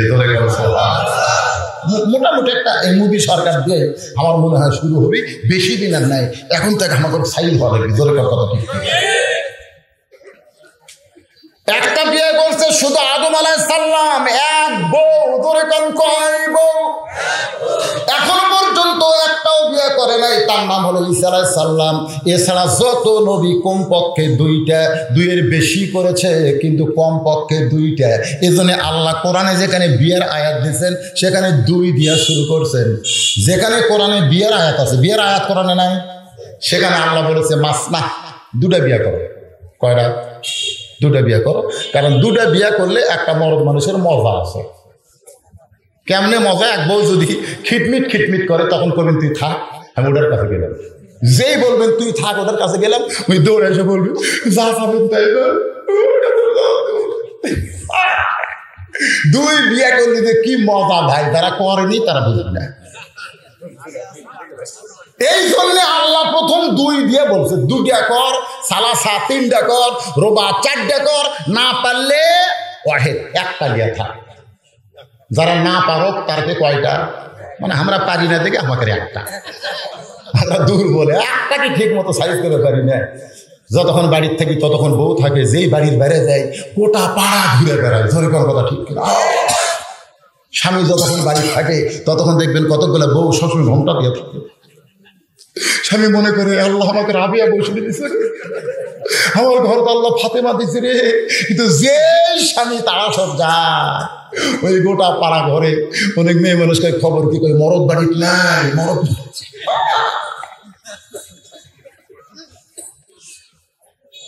একটাই কন্ট্রোল করবার পারতেছি না। ইয়াকুব নবী বিয়ে করেছেন দুইটা, জোরে কোন কয়টা? এক বইয়ের পেট থেকে 10টা সন্তান হয়েছে, আর এক বিবির পেট থেকে মাত্র 2টা সন্তান হয়েছে। ইয়াকুব নবী একদিন আল্লাহর কাছে বলতেছে, আল্লাহ আমাকে আপনি 12টা সন্তান দিলেন, এই 12টা সন্তানের মধ্যে 2টা ভালো, এই 10টা এত খারাপ কেন হলো? আমি নবী হয়ে জন্ম দিলাম, তারপরে আমার 10টা সন্তান এত খারাপ, আর এই 2টা এত ভালো। যে 2টা ভালো তার নাম হলো বনিয়ামিন, আর একটার নাম হলো ইউসুফ। আর যে 10টা খারাপ, এত খারাপ কেন হলো? আল্লাহ সন্তান ভালো মন্দ হওয়া এটা বাবার কারণ নয়, সন্তান ভালো মন্দ হয় মায়ের কারণে। তোমার যে 2টা সন্তান ভালো তাদের মাও ভালো, আর যে 10টা সন্তান খারাপ তার কি মা? জোরে কি বুঝলেন? এখন মায়েরা পর্দার অন্ত থেকে বলতেছে এই সেলিম জাহাঙ্গীর ভালো রে। আমার মায়েরা বোনেরা শোনেন, ইয়াজিদ এত খারাপ কেন হলো আর হোসাইন এত ভালো কেন হলো? একটাই মাত্র কারণ হলো মা। যার মা ভালো তার পেটের সন্তান আল্লাহর ওলি হয়, তার প্রমাণ হলো আব্দুল কাদের জিলানী। সুবহানাল্লাহ। আমার মায়েরা বোনেরা শোনেন, আল্লাহ বলে ইয়াকুব তোমার 2টা সন্তান ভালো হওয়ার কারণ হলো ওই 2টা সন্তানের মা ভালো, আর এই 10টা খারাপ হওয়ার কারণ হলো এদের মাও খারাপ। বাজানো রক্ত মাখা জামাই নেই কুককে বলতে যে বাবা আমরা বহু চেষ্টা করলাম, ইউসুফকে বাঘের হাত থেকে আমরা বাঁচাতে পারলাম না।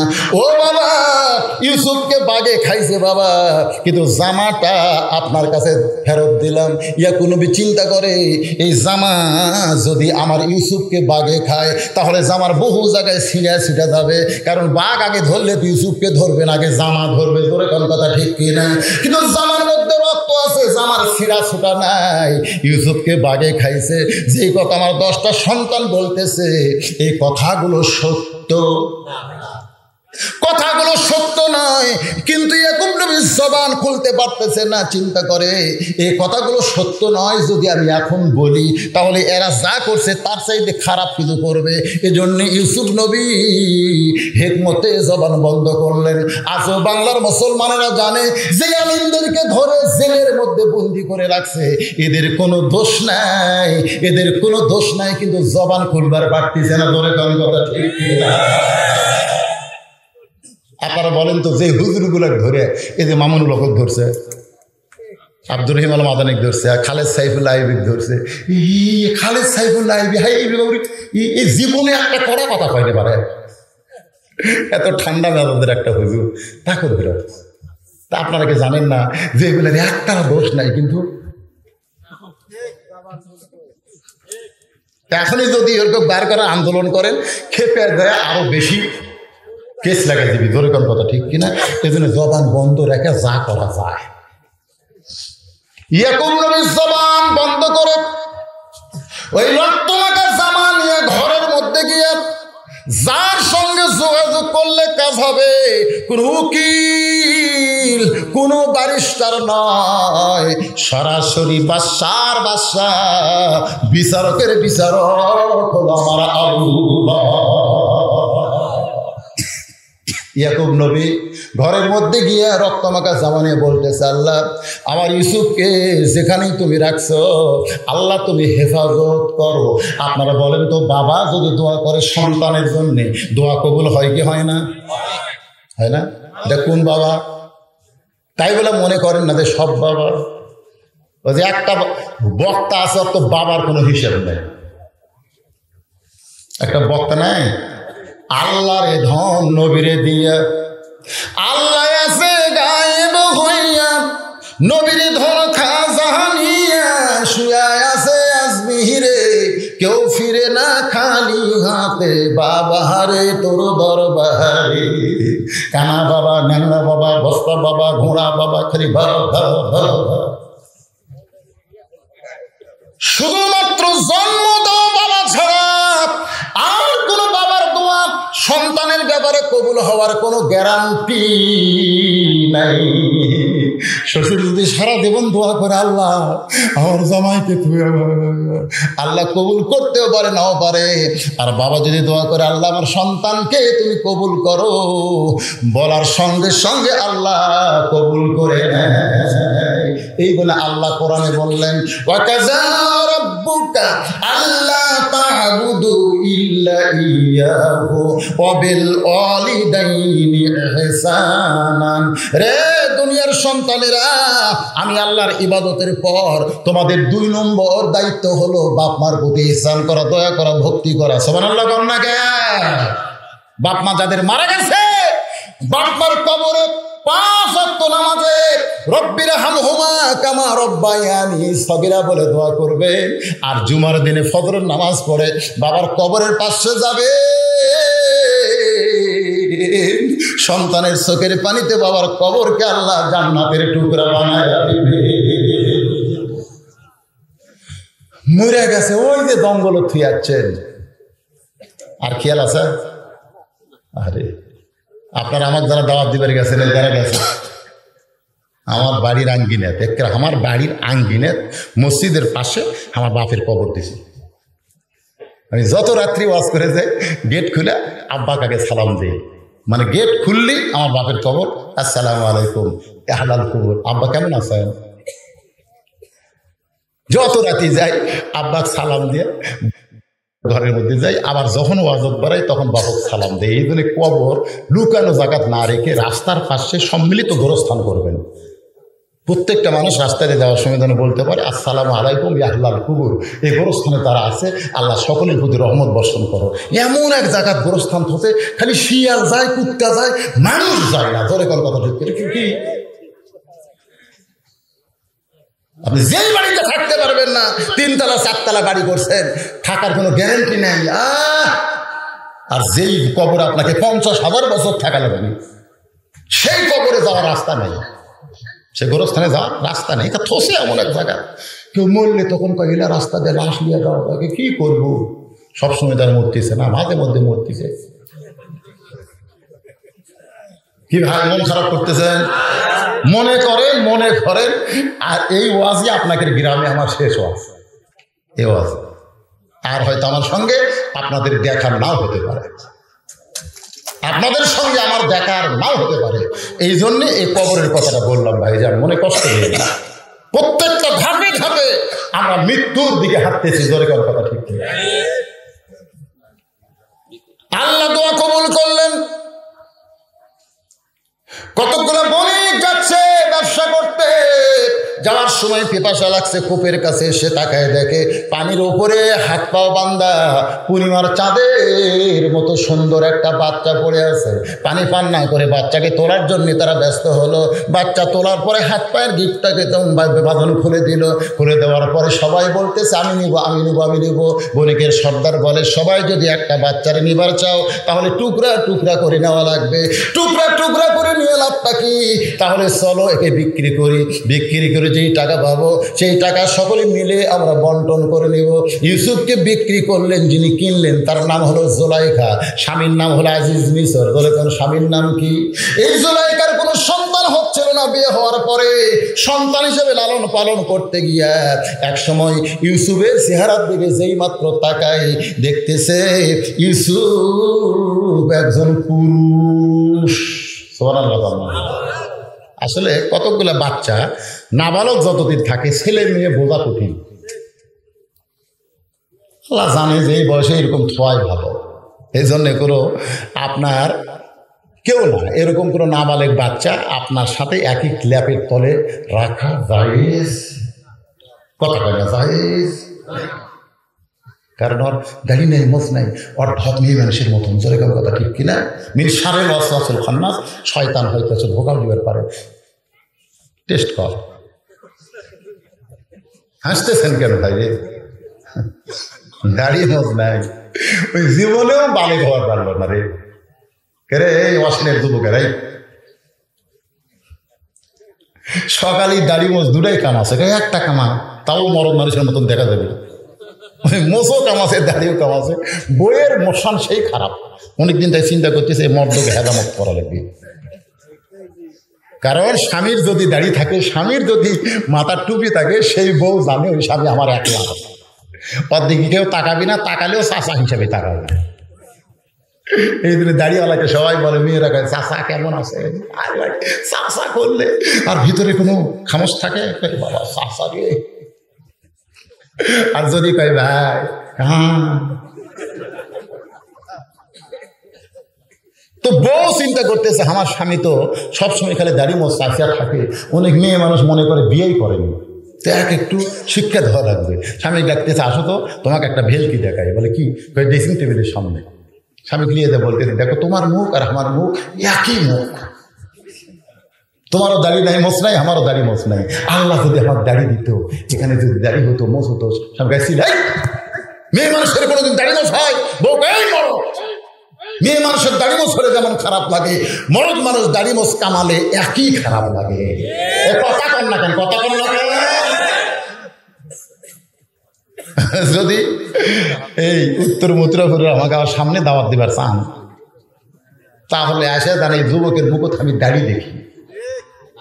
মেম্বার সাহেবের দাড়ি হবে, মেম্বার হোসেন দেখে ওঠেন, ভোট পাই হোসেন,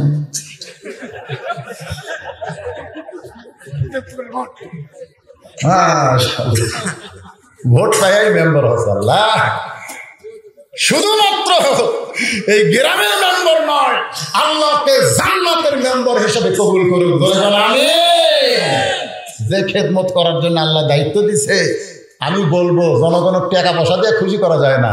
ভোটের আগে যেরকম সবার বাড়ি বাড়ি গেছে, ভোটের পরেও একই সুন্নত জারি রাখবেন। এখানে লোকজনের সাথে দেখা হবে, আগে আগে যে সালাম দিচ্ছে ভোটার আগে, এখন যেন মনে করেন না আমি মেম্বার আমার সালাম দিবি, তা মনে করেন না।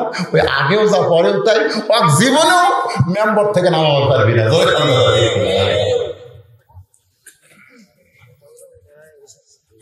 আল্লাহর বান্দারা একটু মনোযোগ দিয়ে শুনবেন। জুলাইখা তাকায় দেখে দাড়ি মোছ, মিন শারিল ওয়াসওয়াসিল খান্নাস, শয়তান ধোঁকা দেয়। বলে জুলাইখা তোর স্বামীটা বুড়া হয়ে গেছে, কত সুন্দর যুবক। জুলাইখা গিয়ে ইউসুফের কাছে মাত্র হাত দেয়, সঙ্গে সঙ্গে ইউসুফ চিল্লায় বলে জায়েজ নাই। জুলাইখা চমকে বলে কিসের ফতুয়া, তোর টাকা পয়সা কি লালন পালন করতেছি, আমার মন যখন চাই তোকে ব্যবহার করব। ইউসুফ বলতেছেন ইন্নী আখাফুল্লাহ, আমি আল্লাহকে ভয় করি। কুল্লু নাবিয়্যুন মাসুমাইন, প্রত্যেকটা নবীরা হলো বেগুনা মাসুম। ধরে কোন সুবহানাল্লাহ। অনেক চেষ্টা করে জুলাইখা ইউসুফ নবীকে তার মন মতো যখন ব্যবহার করতে পারলো না, তখন ছলচাতুরি করে সমস্ত দরজা বন্ধ করে অন্দরমহলে ইউসুফকে নিয়ে গিয়া ইউসুফকে দিয়ে যখন মনের কামনা পূরণ করতে চায়, ইউসুফ বলে জুলাইখা জীবন যাবে কিন্তু ঈমান যাবে না। তুমি যতই চেষ্টা করো, তোমার সঙ্গে আমি কোনো খারাপ আচরণ করতে পারবো না, কারণ দুনিয়ার কেউ না দেখলেও এই জায়গায় আল্লাহ আমাদের দেখতেছে। কেউ না দেখলেও কে দেখে? সমস্ত দরজা পাড়ি দিয়া ইউসুফ নবী যখন অটোমেটিক তালা খুলে চলে যাচ্ছে, ওমাইয়া তাওয়াক্কাল আলাল্লাহি ফাহুয়া হাসবুহু, জুলাইখা দেখতেছে আর যখন হলো না, এক দৌড়ে পিছনে জামা খামচে ধরেছে, এমন ভাবে জামা খামচে ধরেছে, জামার মহব্বত ইউসুফ হয়তো ব্রেক করবে, কিন্তু ইউসুফের কলিজায় আল্লাহর ভয়, জামার ভয় নয়, জামার চিন্তা নয়। যখন আল্লাহর ভয় ইউসুফ পালায় যায়, জুলাইখা দেখলো কোনো কর্মী যখন কাজ হলো না, তখন ইউসুফের বিরুদ্ধে নালিশ করা লাগবে। সর্বপ্রথম একজন নবীর বিরুদ্ধে নারী নির্যাতনের নালিশ করেছে, তার নাম হইল জুলাইখা। সেই সময়ের বিচারক বলতেছে জুলাইখা আপনি কোনো টেনশন করেন না, ইউসুফের বিচার হবে। আপনারা বলেন তো তদন্ত ছাড়া বিচার? ধরে কারণ কি ছাড়া বিচার হবে? হাজার হাজার মানুষ আইছে ফাঁকা ময়দানে দেখার জন্যে, যে মা হইয়া সন্তান লালন পালন করেছে, সেই সন্তান কত বড় নাফরমান, মায়ের ইজ্জত হরণ করতে চায়। এই নিমক হারামকে একটু দেখে আসি তো। সবাই দেখতে আইসে অবাক, নিমক হারামের চেহারা এত সুন্দর কোনোদিনও হতে পারে না। সুবহানাল্লাহ। প্রধান বিচারপতি বলে, ইউসুফ, যে জুলাইখার টাকা পয়সা দিয়ে তোমাকে কিনে সন্তান হিসেবে লালন পালন করতেছিল, তুমি সেই ইউসুফ জুলাইখাকে তুমি ধর্ষণ করবার চাইছিলা, এইটা তুমি কেমনে করতে চাও? ইউসুফের চোখটা শুধু দর দর করে পানি পড়তেছে। এমন সময় একটা কোলের বাচ্চা, কোনো কিতাবে লিখছে 2.5 মাস, কোনো কিতাবে লিখছে 3.5 মাস, ওই বাচ্চাটা মায়ের স্তনের দুগ্ধ পান করতে করতে চিৎকার দিয়ে বলে, বিচারকেরা, শুধু বিচার করলে হবে না, তদন্ত করে বিচার করা লাগবে। হাজার হাজার মানুষ চিৎকার করে বলে, কে কথা কয় রে? দেখা যায় না কে কথা কয়। এমন সময় মা তার সন্তানকে প্রধান বিচারপতির সামনে নিয়ে যা বলতেছে, আল্লাহর শপথ করে বলতেছি, আমার বাচ্চার কেবল 3.5 মাস বয়স, এই বাচ্চা আমার স্তনের দুগ্ধ পান করতে করতে কথা বলতেছে। সুবহানাল্লাহ। সঙ্গে সঙ্গে ওই বাচ্চার সামনে প্রধান বিচারপতি বলতেছে, এই বাচ্চা কথা বন্ধ হলো কেন? বাচ্চা বলতেছে, বিচার করার আগে তদন্ত করে দেখো, ইউসুফের সামনে যদি জামা ছেঁড়া হয় তাহলে বুঝবা ইউসুফের দোষ, কারণ ইউসুফ জুলাইখাকে ধর্ষণ করবার চাই, আর জুলাইখা ইজ্জত বাঁচার জন্যে ইউসুফের জামার সামনে ছিঁড়ে ফানাফাট করে দিবে, আর ইউসুফের জামার পিছন দিকে যদি ছেঁড়া হয় তাহলে বুঝবে ইউসুফ নির্দোষী, কারণ জুলাইখা তার সঙ্গে খারাপ আচরণ করার জন্য পিছন দিক থেকে তাকে খামচে ধরেছে। আগে তোমরা জামা দেখো, জামার খবর কি? তদন্ত করে দেখে জামার সামনে কিছুই নেই, সিনা তো দূরের কথা, ময়লা পর্যন্ত লাগে না, আর পিছন দিকে তাকায় দেখে জামার অনেকখানি ছিঁড়ে গেছে। সমস্ত বিচারক চোখ বন্ধ বন্ধ করে মনে মনে চিন্তা করে, ইউসুফ, ইউসুফ, তুমি নির্দোষী, কিন্তু আমরা জবান খুলবার পারতেছি না, আমরা বর্তমান সরকারের চাপত পড়িছি। ইউসুফ, তুমি নির্দোষী, কিন্তু আমরা জবান খুলবার পারতেছি না, আমরা বর্তমান সরকারের চাপত পড়ছি। যেরকম কাক পড়ছি, চাপত। বর্তমান সরকার বুঝতেছেন না, জুলাইখার স্বামী হলো প্রধানমন্ত্রী আজিজ মিশর। এখন আজিজ মিশরের বউ হয়ে অভিযোগ করছে, এখন কি করবো? ইউসুফ নির্দোষী, তাহলে আমাদের বিচারকের পথ থাকবে। এই জন্য বর্তমানে এক বাংলাদেশের বিচারপতি 11 বছর জেল। আরে প্রধান বিচারপতির 11 বছর জেল রে। আল্লাহর বান্দারা একটু মনোযোগ দেন। ইউসুফ নবী বসে আছেন, এমন সময় আজিজ মিশর চিল্লায় বলে, রে বিচারপতিরা, কে দোষী তদন্ত করার পরে তোমরা একটু রিপোর্ট দাও। প্রধান বিচারপতি চিল্লায় বলতেছে, ইউসুফ তুমি দোষী। কি কইছে? সঙ্গে সঙ্গে ইউসুফের চোখটা দরদর করে পানি পড়তেছে। বিনা দোষে দোষী কইরা আল্লাহ আমায় দিল জেলখানা, আল্লাহ উপায় বলো না, জনম দুঃখী কপাল পোড়া নবী ইউসুফ একজনা। সবাই বলেন, বিনা দোষে দোষী কইরা আল্লাহ আমায় দিল জেলখানা, আল্লাহ উপায় বলো না,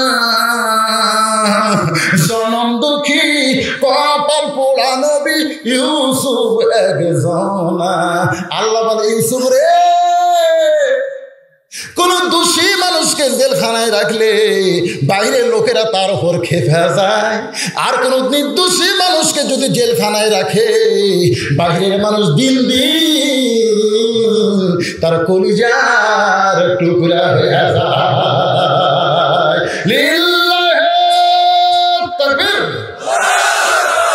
আচ্ছা, আগুন দিয়ে বাড়ি পুড়ে মারছে, তারপরে মানুষ খুন করছে, যুদ্ধ অপরাধী ছিল, এই বহু ধরনের দোষ দিয়ে হুজুরক জেলখানা আসছে, কে বার করে দে, জনগণে পিঠে বাড়ুন। জেলখান কথা ঠিক কিনা? এখন যদি কালে সরকার কয় যে 15 দিনের জন্য আল্লাহ সাইডিক ছেড়ে দিলাম, 15 দিনের জন্য, এই কথা কোন আগে বোঝেন বাংলাদেশের এমন কোন মাঠ আছে মারবার যাবি না দেখবার যাবি? কেরে নারী নির্যাতন করছে, মানুষ খুন করছে, এই দেশের বিরুদ্ধে সবকিছু করেছে, তাকে দেখবার যাবি কে? দেখবার যাবি যার হাতত হ্যান্ডকাপ দিয়ে মাজার দড়ি লেগে হাসপাতাল নিয়ে গেছে খালেদ সাইফুল্লাহ, আপনি জানেন তার হাতত মুসাফা করার জন্য হাজার হাজার মানুষ খালি লাইন হয়ে দাঁড়িয়ে থাকে। ধরে কোন কথা ঠিক কিনা? আরে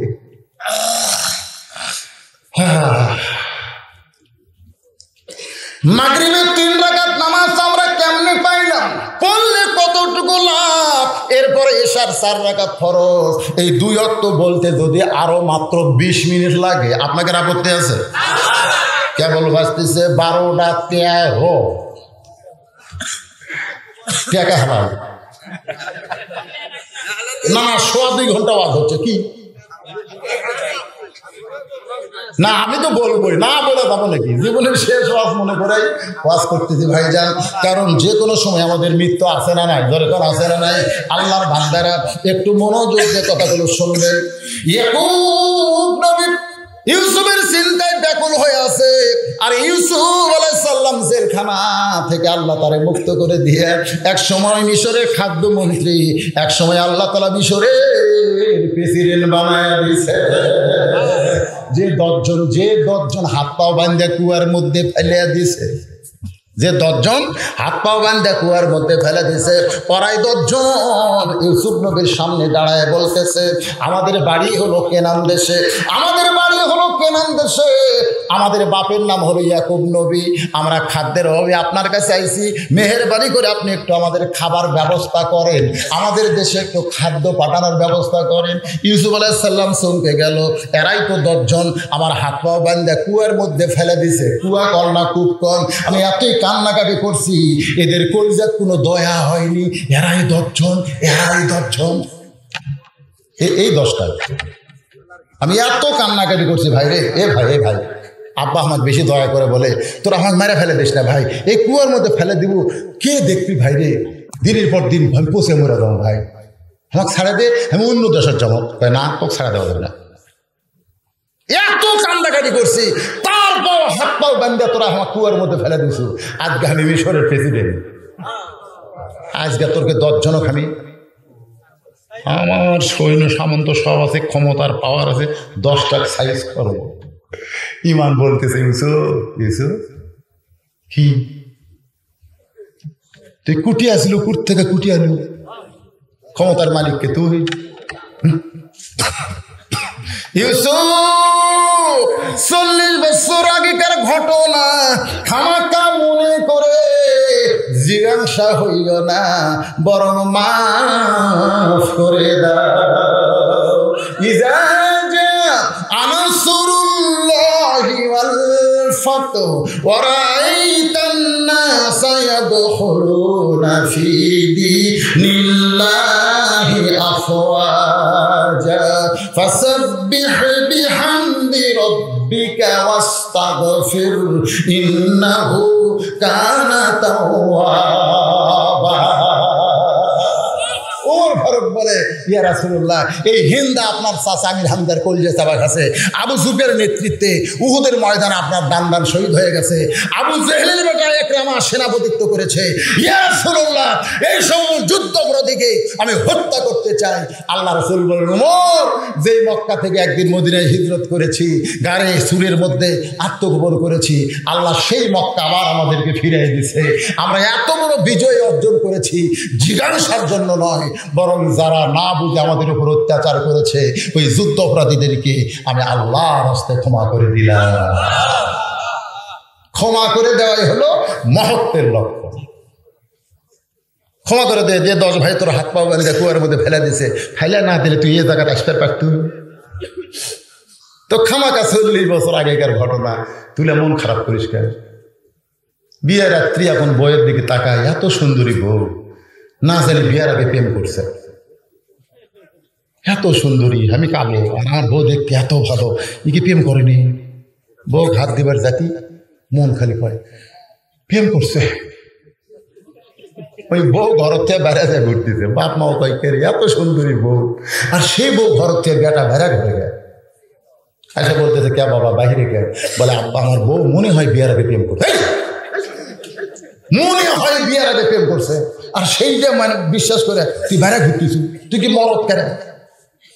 বিয়ার আগে যা করছে করছে, বিয়ার পরে জানা না করে সেই কাম করতাম। বিয়ার আগে যা করছে করছে, তোর সাথে বিয়ে হবে জানতো? জানেনি তো, তোর সাথে বিয়ে হবে জানেনি পাগলা। যদি করে থাকে করছে, এখন থেকে আর না করে সেই মরদ যা। ওই বাপার কথা মতো বউলিয়া সংসার করতেছে, বাচ্চা কাচ্চা হচ্ছে। সেই বাচ্চা কাচ্চা বিয়ে দিয়ে আবার লাতিপুতি হচ্ছে, আর বাপ মা মরে গেছে। ওই 40 বছর পরে ওই পুরানো ব্যারাম আবার মাথা চালা দিচ্ছে। 40 বছর পরে ওই পুরানো ব্যারাম আবার মাথা চালা দিছে। বউ ঘরের মধ্যে তুলে বলতেছে তো তালাক দেবা। বউকে আমার দোষ, ওই বিয়ের আগে প্রেম করছি। হায় হায়, বিয়ের আগে প্রেম করছি, বিয়ের রাতে তালাক দেয়, এত বছর পরে দেয়। কেরে স্বাধীনতার সময় এরা যুদ্ধ করে গেছিল, ধরে ঘর কথা ঠিক কথা ঠিক কিনা? তো তখনই কয়টা সাইজ কর না করে 40 বছর সংসার করে লাতিপুতি হচ্ছে, এখন কয় তালাক।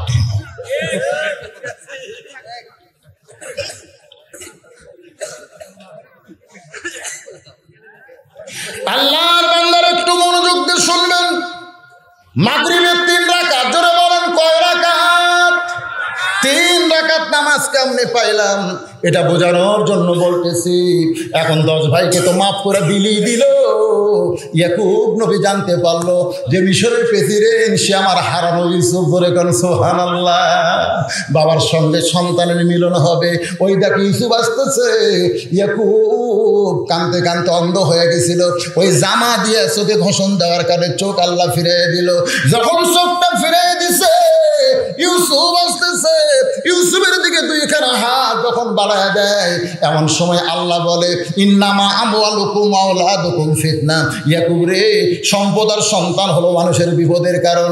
এত বছর পরে তোমার ইউসুফকে তোমার কাছে ফিরে দেই, তুমি সেই ইউসুফকে বুকের মধ্যে নিবা না আমি আল্লাহর শুকরিয়া আদায় করবা? ইয়াকুব আলাইহিস সালাম আল্লাহর শুকরিয়া আদায় করতে গিয়া এক নিয়তে 3 রাকাত নামাজ আদায় যখন করে, ওই 3 রাকাত নামাজ আল্লাহর এতই ভালো লাগে, আল্লাহ বলে হাবিব ইয়াকুব নবীর এই 3 রাকাত নামাজ আমি আল্লাহর এতই ভালো লাগছে, ইউসুফকে বুকে না নিয়ে আমাকে সিজদা করে আল্লাহকে খুশি করেছে। ওই 3 রাকাত নামাজ আপনার উম্মতের জন্য মাগরিবের নামাজ হিসেবে দিয়ে দিলাম। আপনার উম্মতের মাগরিবের 3 রাকাত নামাজ যখন জামাতের সঙ্গে আদায় করবে, ইয়াকুব ইউসুফ নবীর সমপরিমাণ সওয়াব আমি আল্লাহ দান করে দেব।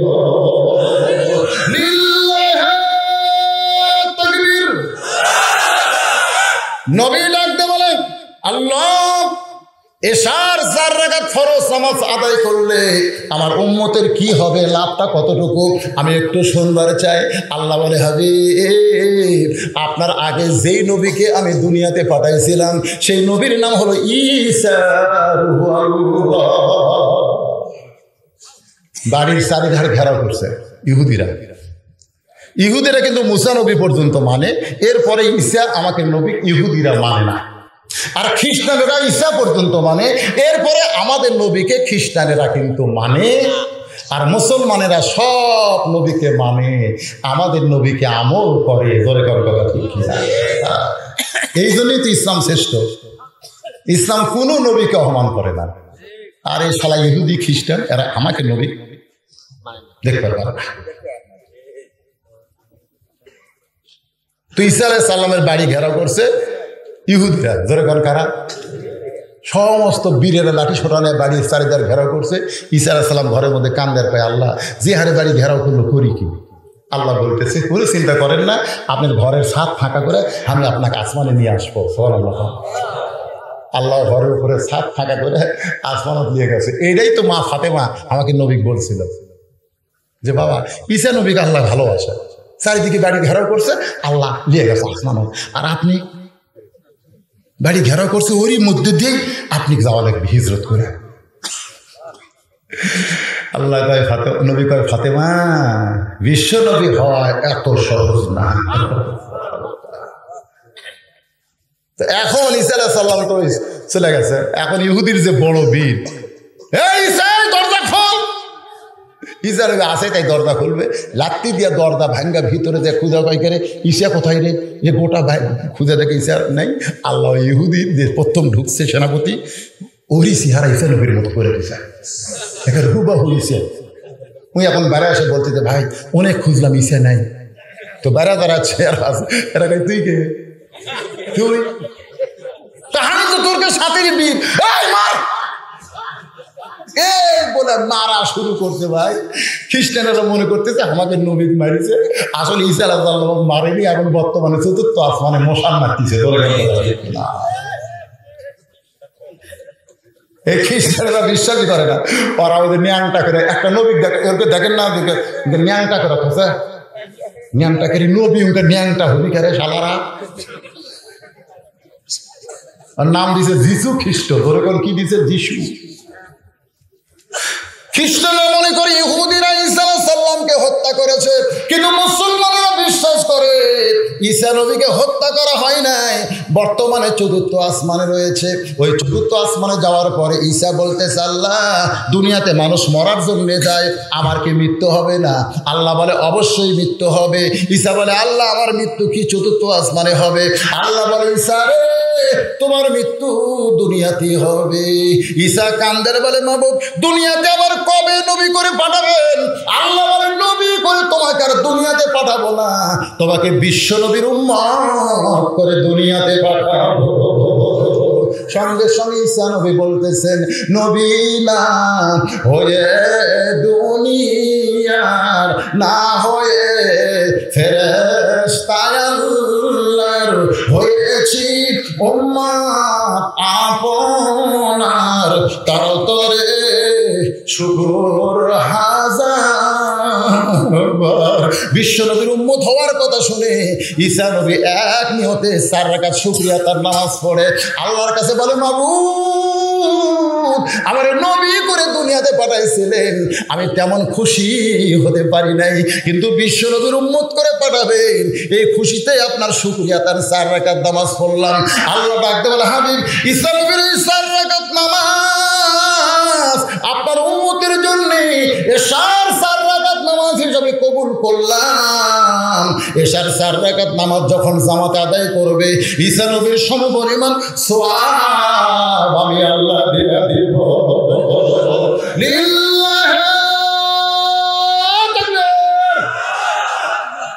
এখন আপনার বলেন আমি যে এতক্ষণ 5 ওয়াক্ত নামাজের ওয়াজ করলাম, কোন ওয়াক্ত বাদ দিবেন?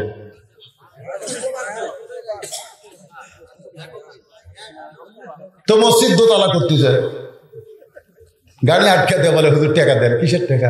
ওই মুসল্লি ধরে না দোতলা। তো ফজরের খবর কি? এক কাতারে হয় না। জোহরের খবর কি? কয় কোনো মতে। আসরের খবর কি? কয় হাফ কাতার। বোঝেন না আসরের সময় হাট বাজার, এই জন্য মসজিদে নামাজ হয় হাফ কাতার। মাগরিবের খবর কি? হাট বাজার করে আসে কোনো মতে 1.5 কাতার হয়। এসার খবর কি? ফজর হয় এসব হয়। তাহলে দোতলা করা লাগবে কেন? কয় কাতার আছে ভিতরে? 9 কাতার। তো 9 কাতারে এখনো 2 কাতারে হয়নি, তো দোতলা করবা কেন? হ্যাঁ বলতে তো ওই যে হুজুর বুঝতেছেন না, জুমার দিনে সবার শেষে আসে আগে যায়, ওই শালাকে ঘুমে দোতলা করা লাগবে। এদের ফাসাল লিলি রব্বিকা, এদের সূরা কাউসারের মধ্যে তো ফাসাল লিলি রব্বিকার কথা বলা হয়েছে। এখানে জুম্মার নামাজ নাই, এখানে শুধু 5 ওয়াক্ত নামাজের কথা বলা হয়েছে। তাই রে জুম্মার নামাজ তো ওই মেরাজে আল্লাহ রাসূলকে দেয়নি, জুম্মার নামাজ মদিনাতে আল্লাহ রাসূলকে দিয়েছে। কথা বিশ্বাস মনে রাখবেন। এই জন্য 5 ওয়াক্ত নামাজ আর ওয়ানহার মানে কুরবানি। এই নামাজ আদায় করতে গেলে বহু কুরবানি করা লাগবে, হালাল খাওয়া লাগবে, বউকে পর্দার মধ্যে থোয়া লাগবে, মানুষের জমির আল ঠেলা হবি না। আসর নামাজ পড়ে জমির যায় দেখে উপর জমির টানি, নিচকে রর জমিতে 1 ফোঁটাও পানি নেই। সঙ্গে কে রে উপরে পানি, হামারটার পানি নাই, পানি না থাকলে তো ধান মরে যাবে, কি করা যায়? এখনই আসর নামাজ পড়ে জমির দেখবে চারিদিকে দেখি না, আশেপাশে কেউ নেই, ওই আলগতি বসে একেবারে আল কাটে দিয়ে হাত ধুয়ে চারিদিকে দিয়ে গেছে, কেউ দেখেন আলহামদুলিল্লাহ। তার মানে কি ইন্নাস সালাতা তানহা আনিল ফাহশাই ওয়াল মুনকার। এই নামাজকে ধরে রাখতে গেলে অনেক কুরবানি করা লাগবে। আর সেই কুরবানির নামাজ যারা আদায় করবে তাদেরকে আল্লাহ হাউদে কাউসারের পানি পান করার অধিকার দিয়ে দিবে। আল্লাহ রজব চাঁদের এই ওয়াজটা আমাদের সকলের জন্য কবুল করুক। সকলে বলে আল্লাহুম্মা আমিন। ইস্তিগফার করেন, আস্তাগফিরুল্লাহ রাব্বি মিন কুল্লি জামবি ওয়া তুবু ইলাইহি, আস্তাগফিরুল্লাহ রাব্বি মিন কুল্লি জামবি ওয়া তুবু ইলাইহি, লা হাওলা ওয়া লা কুওয়াতা ইল্লা বিল্লাহিল আলিয়্যিল আযীম। আল্লাহুম্মা আমিন।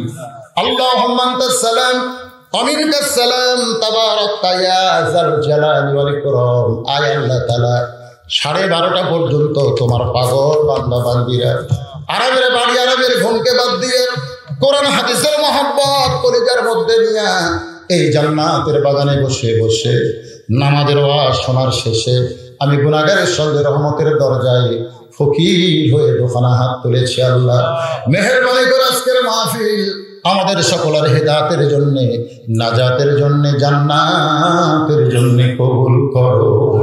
এই মাহফিলের শুরু থেকে শেষ পর্যন্ত যত আলোচনা হয়েছে আল্লাহ, এর মধ্যে যদি ত্রুটি হয়, ভুল হয়, মাফ করে দিও। এর যে হাদিয়া মঞ্জুর করো। সোনার মদিনায় নবী পাকের রওজা মুবারকে আল্লাহ কবুল করে নিও। तमाम अंबिया किराम, আসহাবে কিরাম, তাবিঈন কিরাম, তাবিঈন কিরাম, तमाम পৃথিবীর মাটির নিচে যত মুমিন মুমিনা শুয়ে আছে আল্লাহ সকলের আরওয়াহ ফরে হাদিয়া কবুল করো। ও মাবুদ, আমরা যারা হাত তুলেছি আমাদের মধ্যে জ্বলন্ত খুনি মা যাদের কবরে চলে গেছে আল্লাহ মেহেরবানি করে ওই মায়ের কবরটাকে জান্নাতের টুকরা বানিয়ে দাও। বাবার বাড়িঘর সবই আছে, আমি সহ আমরা যারা বাবা হারাইছি আল্লাহ মেহেরবানি করে বাবার কবরকে জান্নাতের টুকরা বানায় দাও। আয় আল্লাহ তাআলা এই গ্রামের গোরস্থানে, এই গ্রামের গোরস্থানে যত মুর্দা শুয়ে আছে আল্লাহ জান্নাতের টুকরা বানাও। এই যে মাহফিল করতেছে যুব সংঘ, এই যুবকদের একজন যুবক সদস্য এই দুনিয়া থেকে বিদায় নিয়ে চলে গেছে। গত বছর দোয়া করেছি যতদিন মাহফিল চলবে তার জন্য দোয়া হবে, আল্লাহ তার কবরটাকে জান্নাতের টুকরা বানিয়ে দাও। আজকের মাহফিলের সম্মানিত সভাপতি অসুস্থ, আসতে পারে নাই, আল্লাহ তাকে পুরোপুরি সুস্থ করে দাও। সহসভাপতিকে কবুল করো, প্রধান অতিথি বিশেষ অতিথিদের কবুল করো। একজন ডেন্টিস্ট ডাক্তার এই যুবকদের মাহফিলে ৫,০০০ টাকা দান করেছে, আল্লাহ মেহেরবানি করে তাকে তুমি কবুল করো। আল্লাহ যুবকেরা কত কষ্ট, আল্লাহ কত মেহনত, কত শ্রম সাধনা, টাকা পয়সা দিয়ে মাহফিল লাগায়। আল্লাহ আজকে যুবকদের জন্য কলিজা থেকে দোয়া করি আল্লাহ এই যুবকগুলো এর কামায়ে বরকত দিও। আল্লাহ এই যুবকদেরকে হালাল পথে কবুল করো। আল্লাহ এই যুবকগুলোকে ৫ ওয়াক্ত নামাজ আদায় করার তৌফিক দান করো। আল্লাহ আল্লাহ এই যুবকগুলো প্রত্যেক বছর এমন করে একটা কোরআনের বাগান যেন লাগাতে পারে, এমন ইমানি শক্তি এই যুবকদেরকে আল্লাহ তুমি দান করে দাও। আল্লাহ আল্লাহ এই যুবকদের কমিটির সভাপতি, সহসভাপতি, সেক্রেটারি, কেশিয়ার, আল্লাহ সদস্য সকলকে তুমি জান্নাতি সদস্য হিসেবে কবুল করো। এই যুবকদেরকে যারা সর্বাত্মক সহযোগিতা করে আল্লাহ তাদেরকেও তুমি কবুল করো। আল্লাহ আল্লাহ মেহেরবানি করে এই গ্রামের যুবকদেরকে আমি এত মহব্বত করি, তারা আমাকে বাবার মতো দেখে, আমি তাদের সন্তানের মতন ভালোবাসি। আল্লাহ অনেক বছর হলো মাহফিল করে যাচ্ছি, আল্লাহ আগামী তার আসতে পারবো কিনা জানি। শারীরিকভাবে আমি খুবই অসুস্থ, আল্লাহ আমার মতো যারা অসুস্থ সবাইকে নিয়ে দোয়া করি, আল্লাহ আমাদের সকলকে পুরোপুরি সুস্থতা দান করে দাও। আল্লাহ আমার মা বোনেরা যারা পর্দার অন্তরালে বসে বসে অসুস্থ, আল্লাহ আমিদা সালিহা পর্দার যে কবুল করে মা ফাতেমার চরিত্র দান করে দাও। আল্লাহ আল্লাহ গ্রামের উপরে রহমত বরকতের দরজা খুলে দাও। আল্লাহ মোনাজাত শেষ হয়ে যাবে, সঙ্গে সঙ্গে একটা বছরের মতো মাহফিল শেষ হবে। আল্লাহ আগামী বছর পর্যন্ত আমরা বাঁচা থাকবো তার কোনো গ্যারান্টি হতে পারে। আজকের মোনাজাত আমাদের জীবনের শেষ মোনাজাত হতে পারে, আজকের মাহফিল আমাদের জীবনের শেষ মাহফিল। আল্লাহ মেহেরবানি করে আমাদের সকলকে কবুল করো। আল্লাহ কত মানুষের জানাজার নামাজ আমরা আদায় করেছি, এই 2 হাত দেয়া কত কবরে আমরা মাটি দিয়েছি, একদিন আমরা সবাই মরে যাব। যেদিন আমরা মৃত্যুবরণ করব দিনটা যেন জুমার দিন হয়, মাসটা যেন রমজান মাস হয়, ইমানের সাথে ইজ্জতের সাথে এই দুনিয়া থেকে বিদায় নেওয়ার সময় আমাদের জবানে জারি করে দিও লা ইলাহা ইল্লাল্লাহু মুহাম্মাদুর রাসূলুল্লাহ সাল্লাল্লাহু আলাইহি ওয়াসাল্লাম। আসসালামু আলাইকুম ওয়া রাহমাতুল্লাহি ওয়া বারাকাতুহু।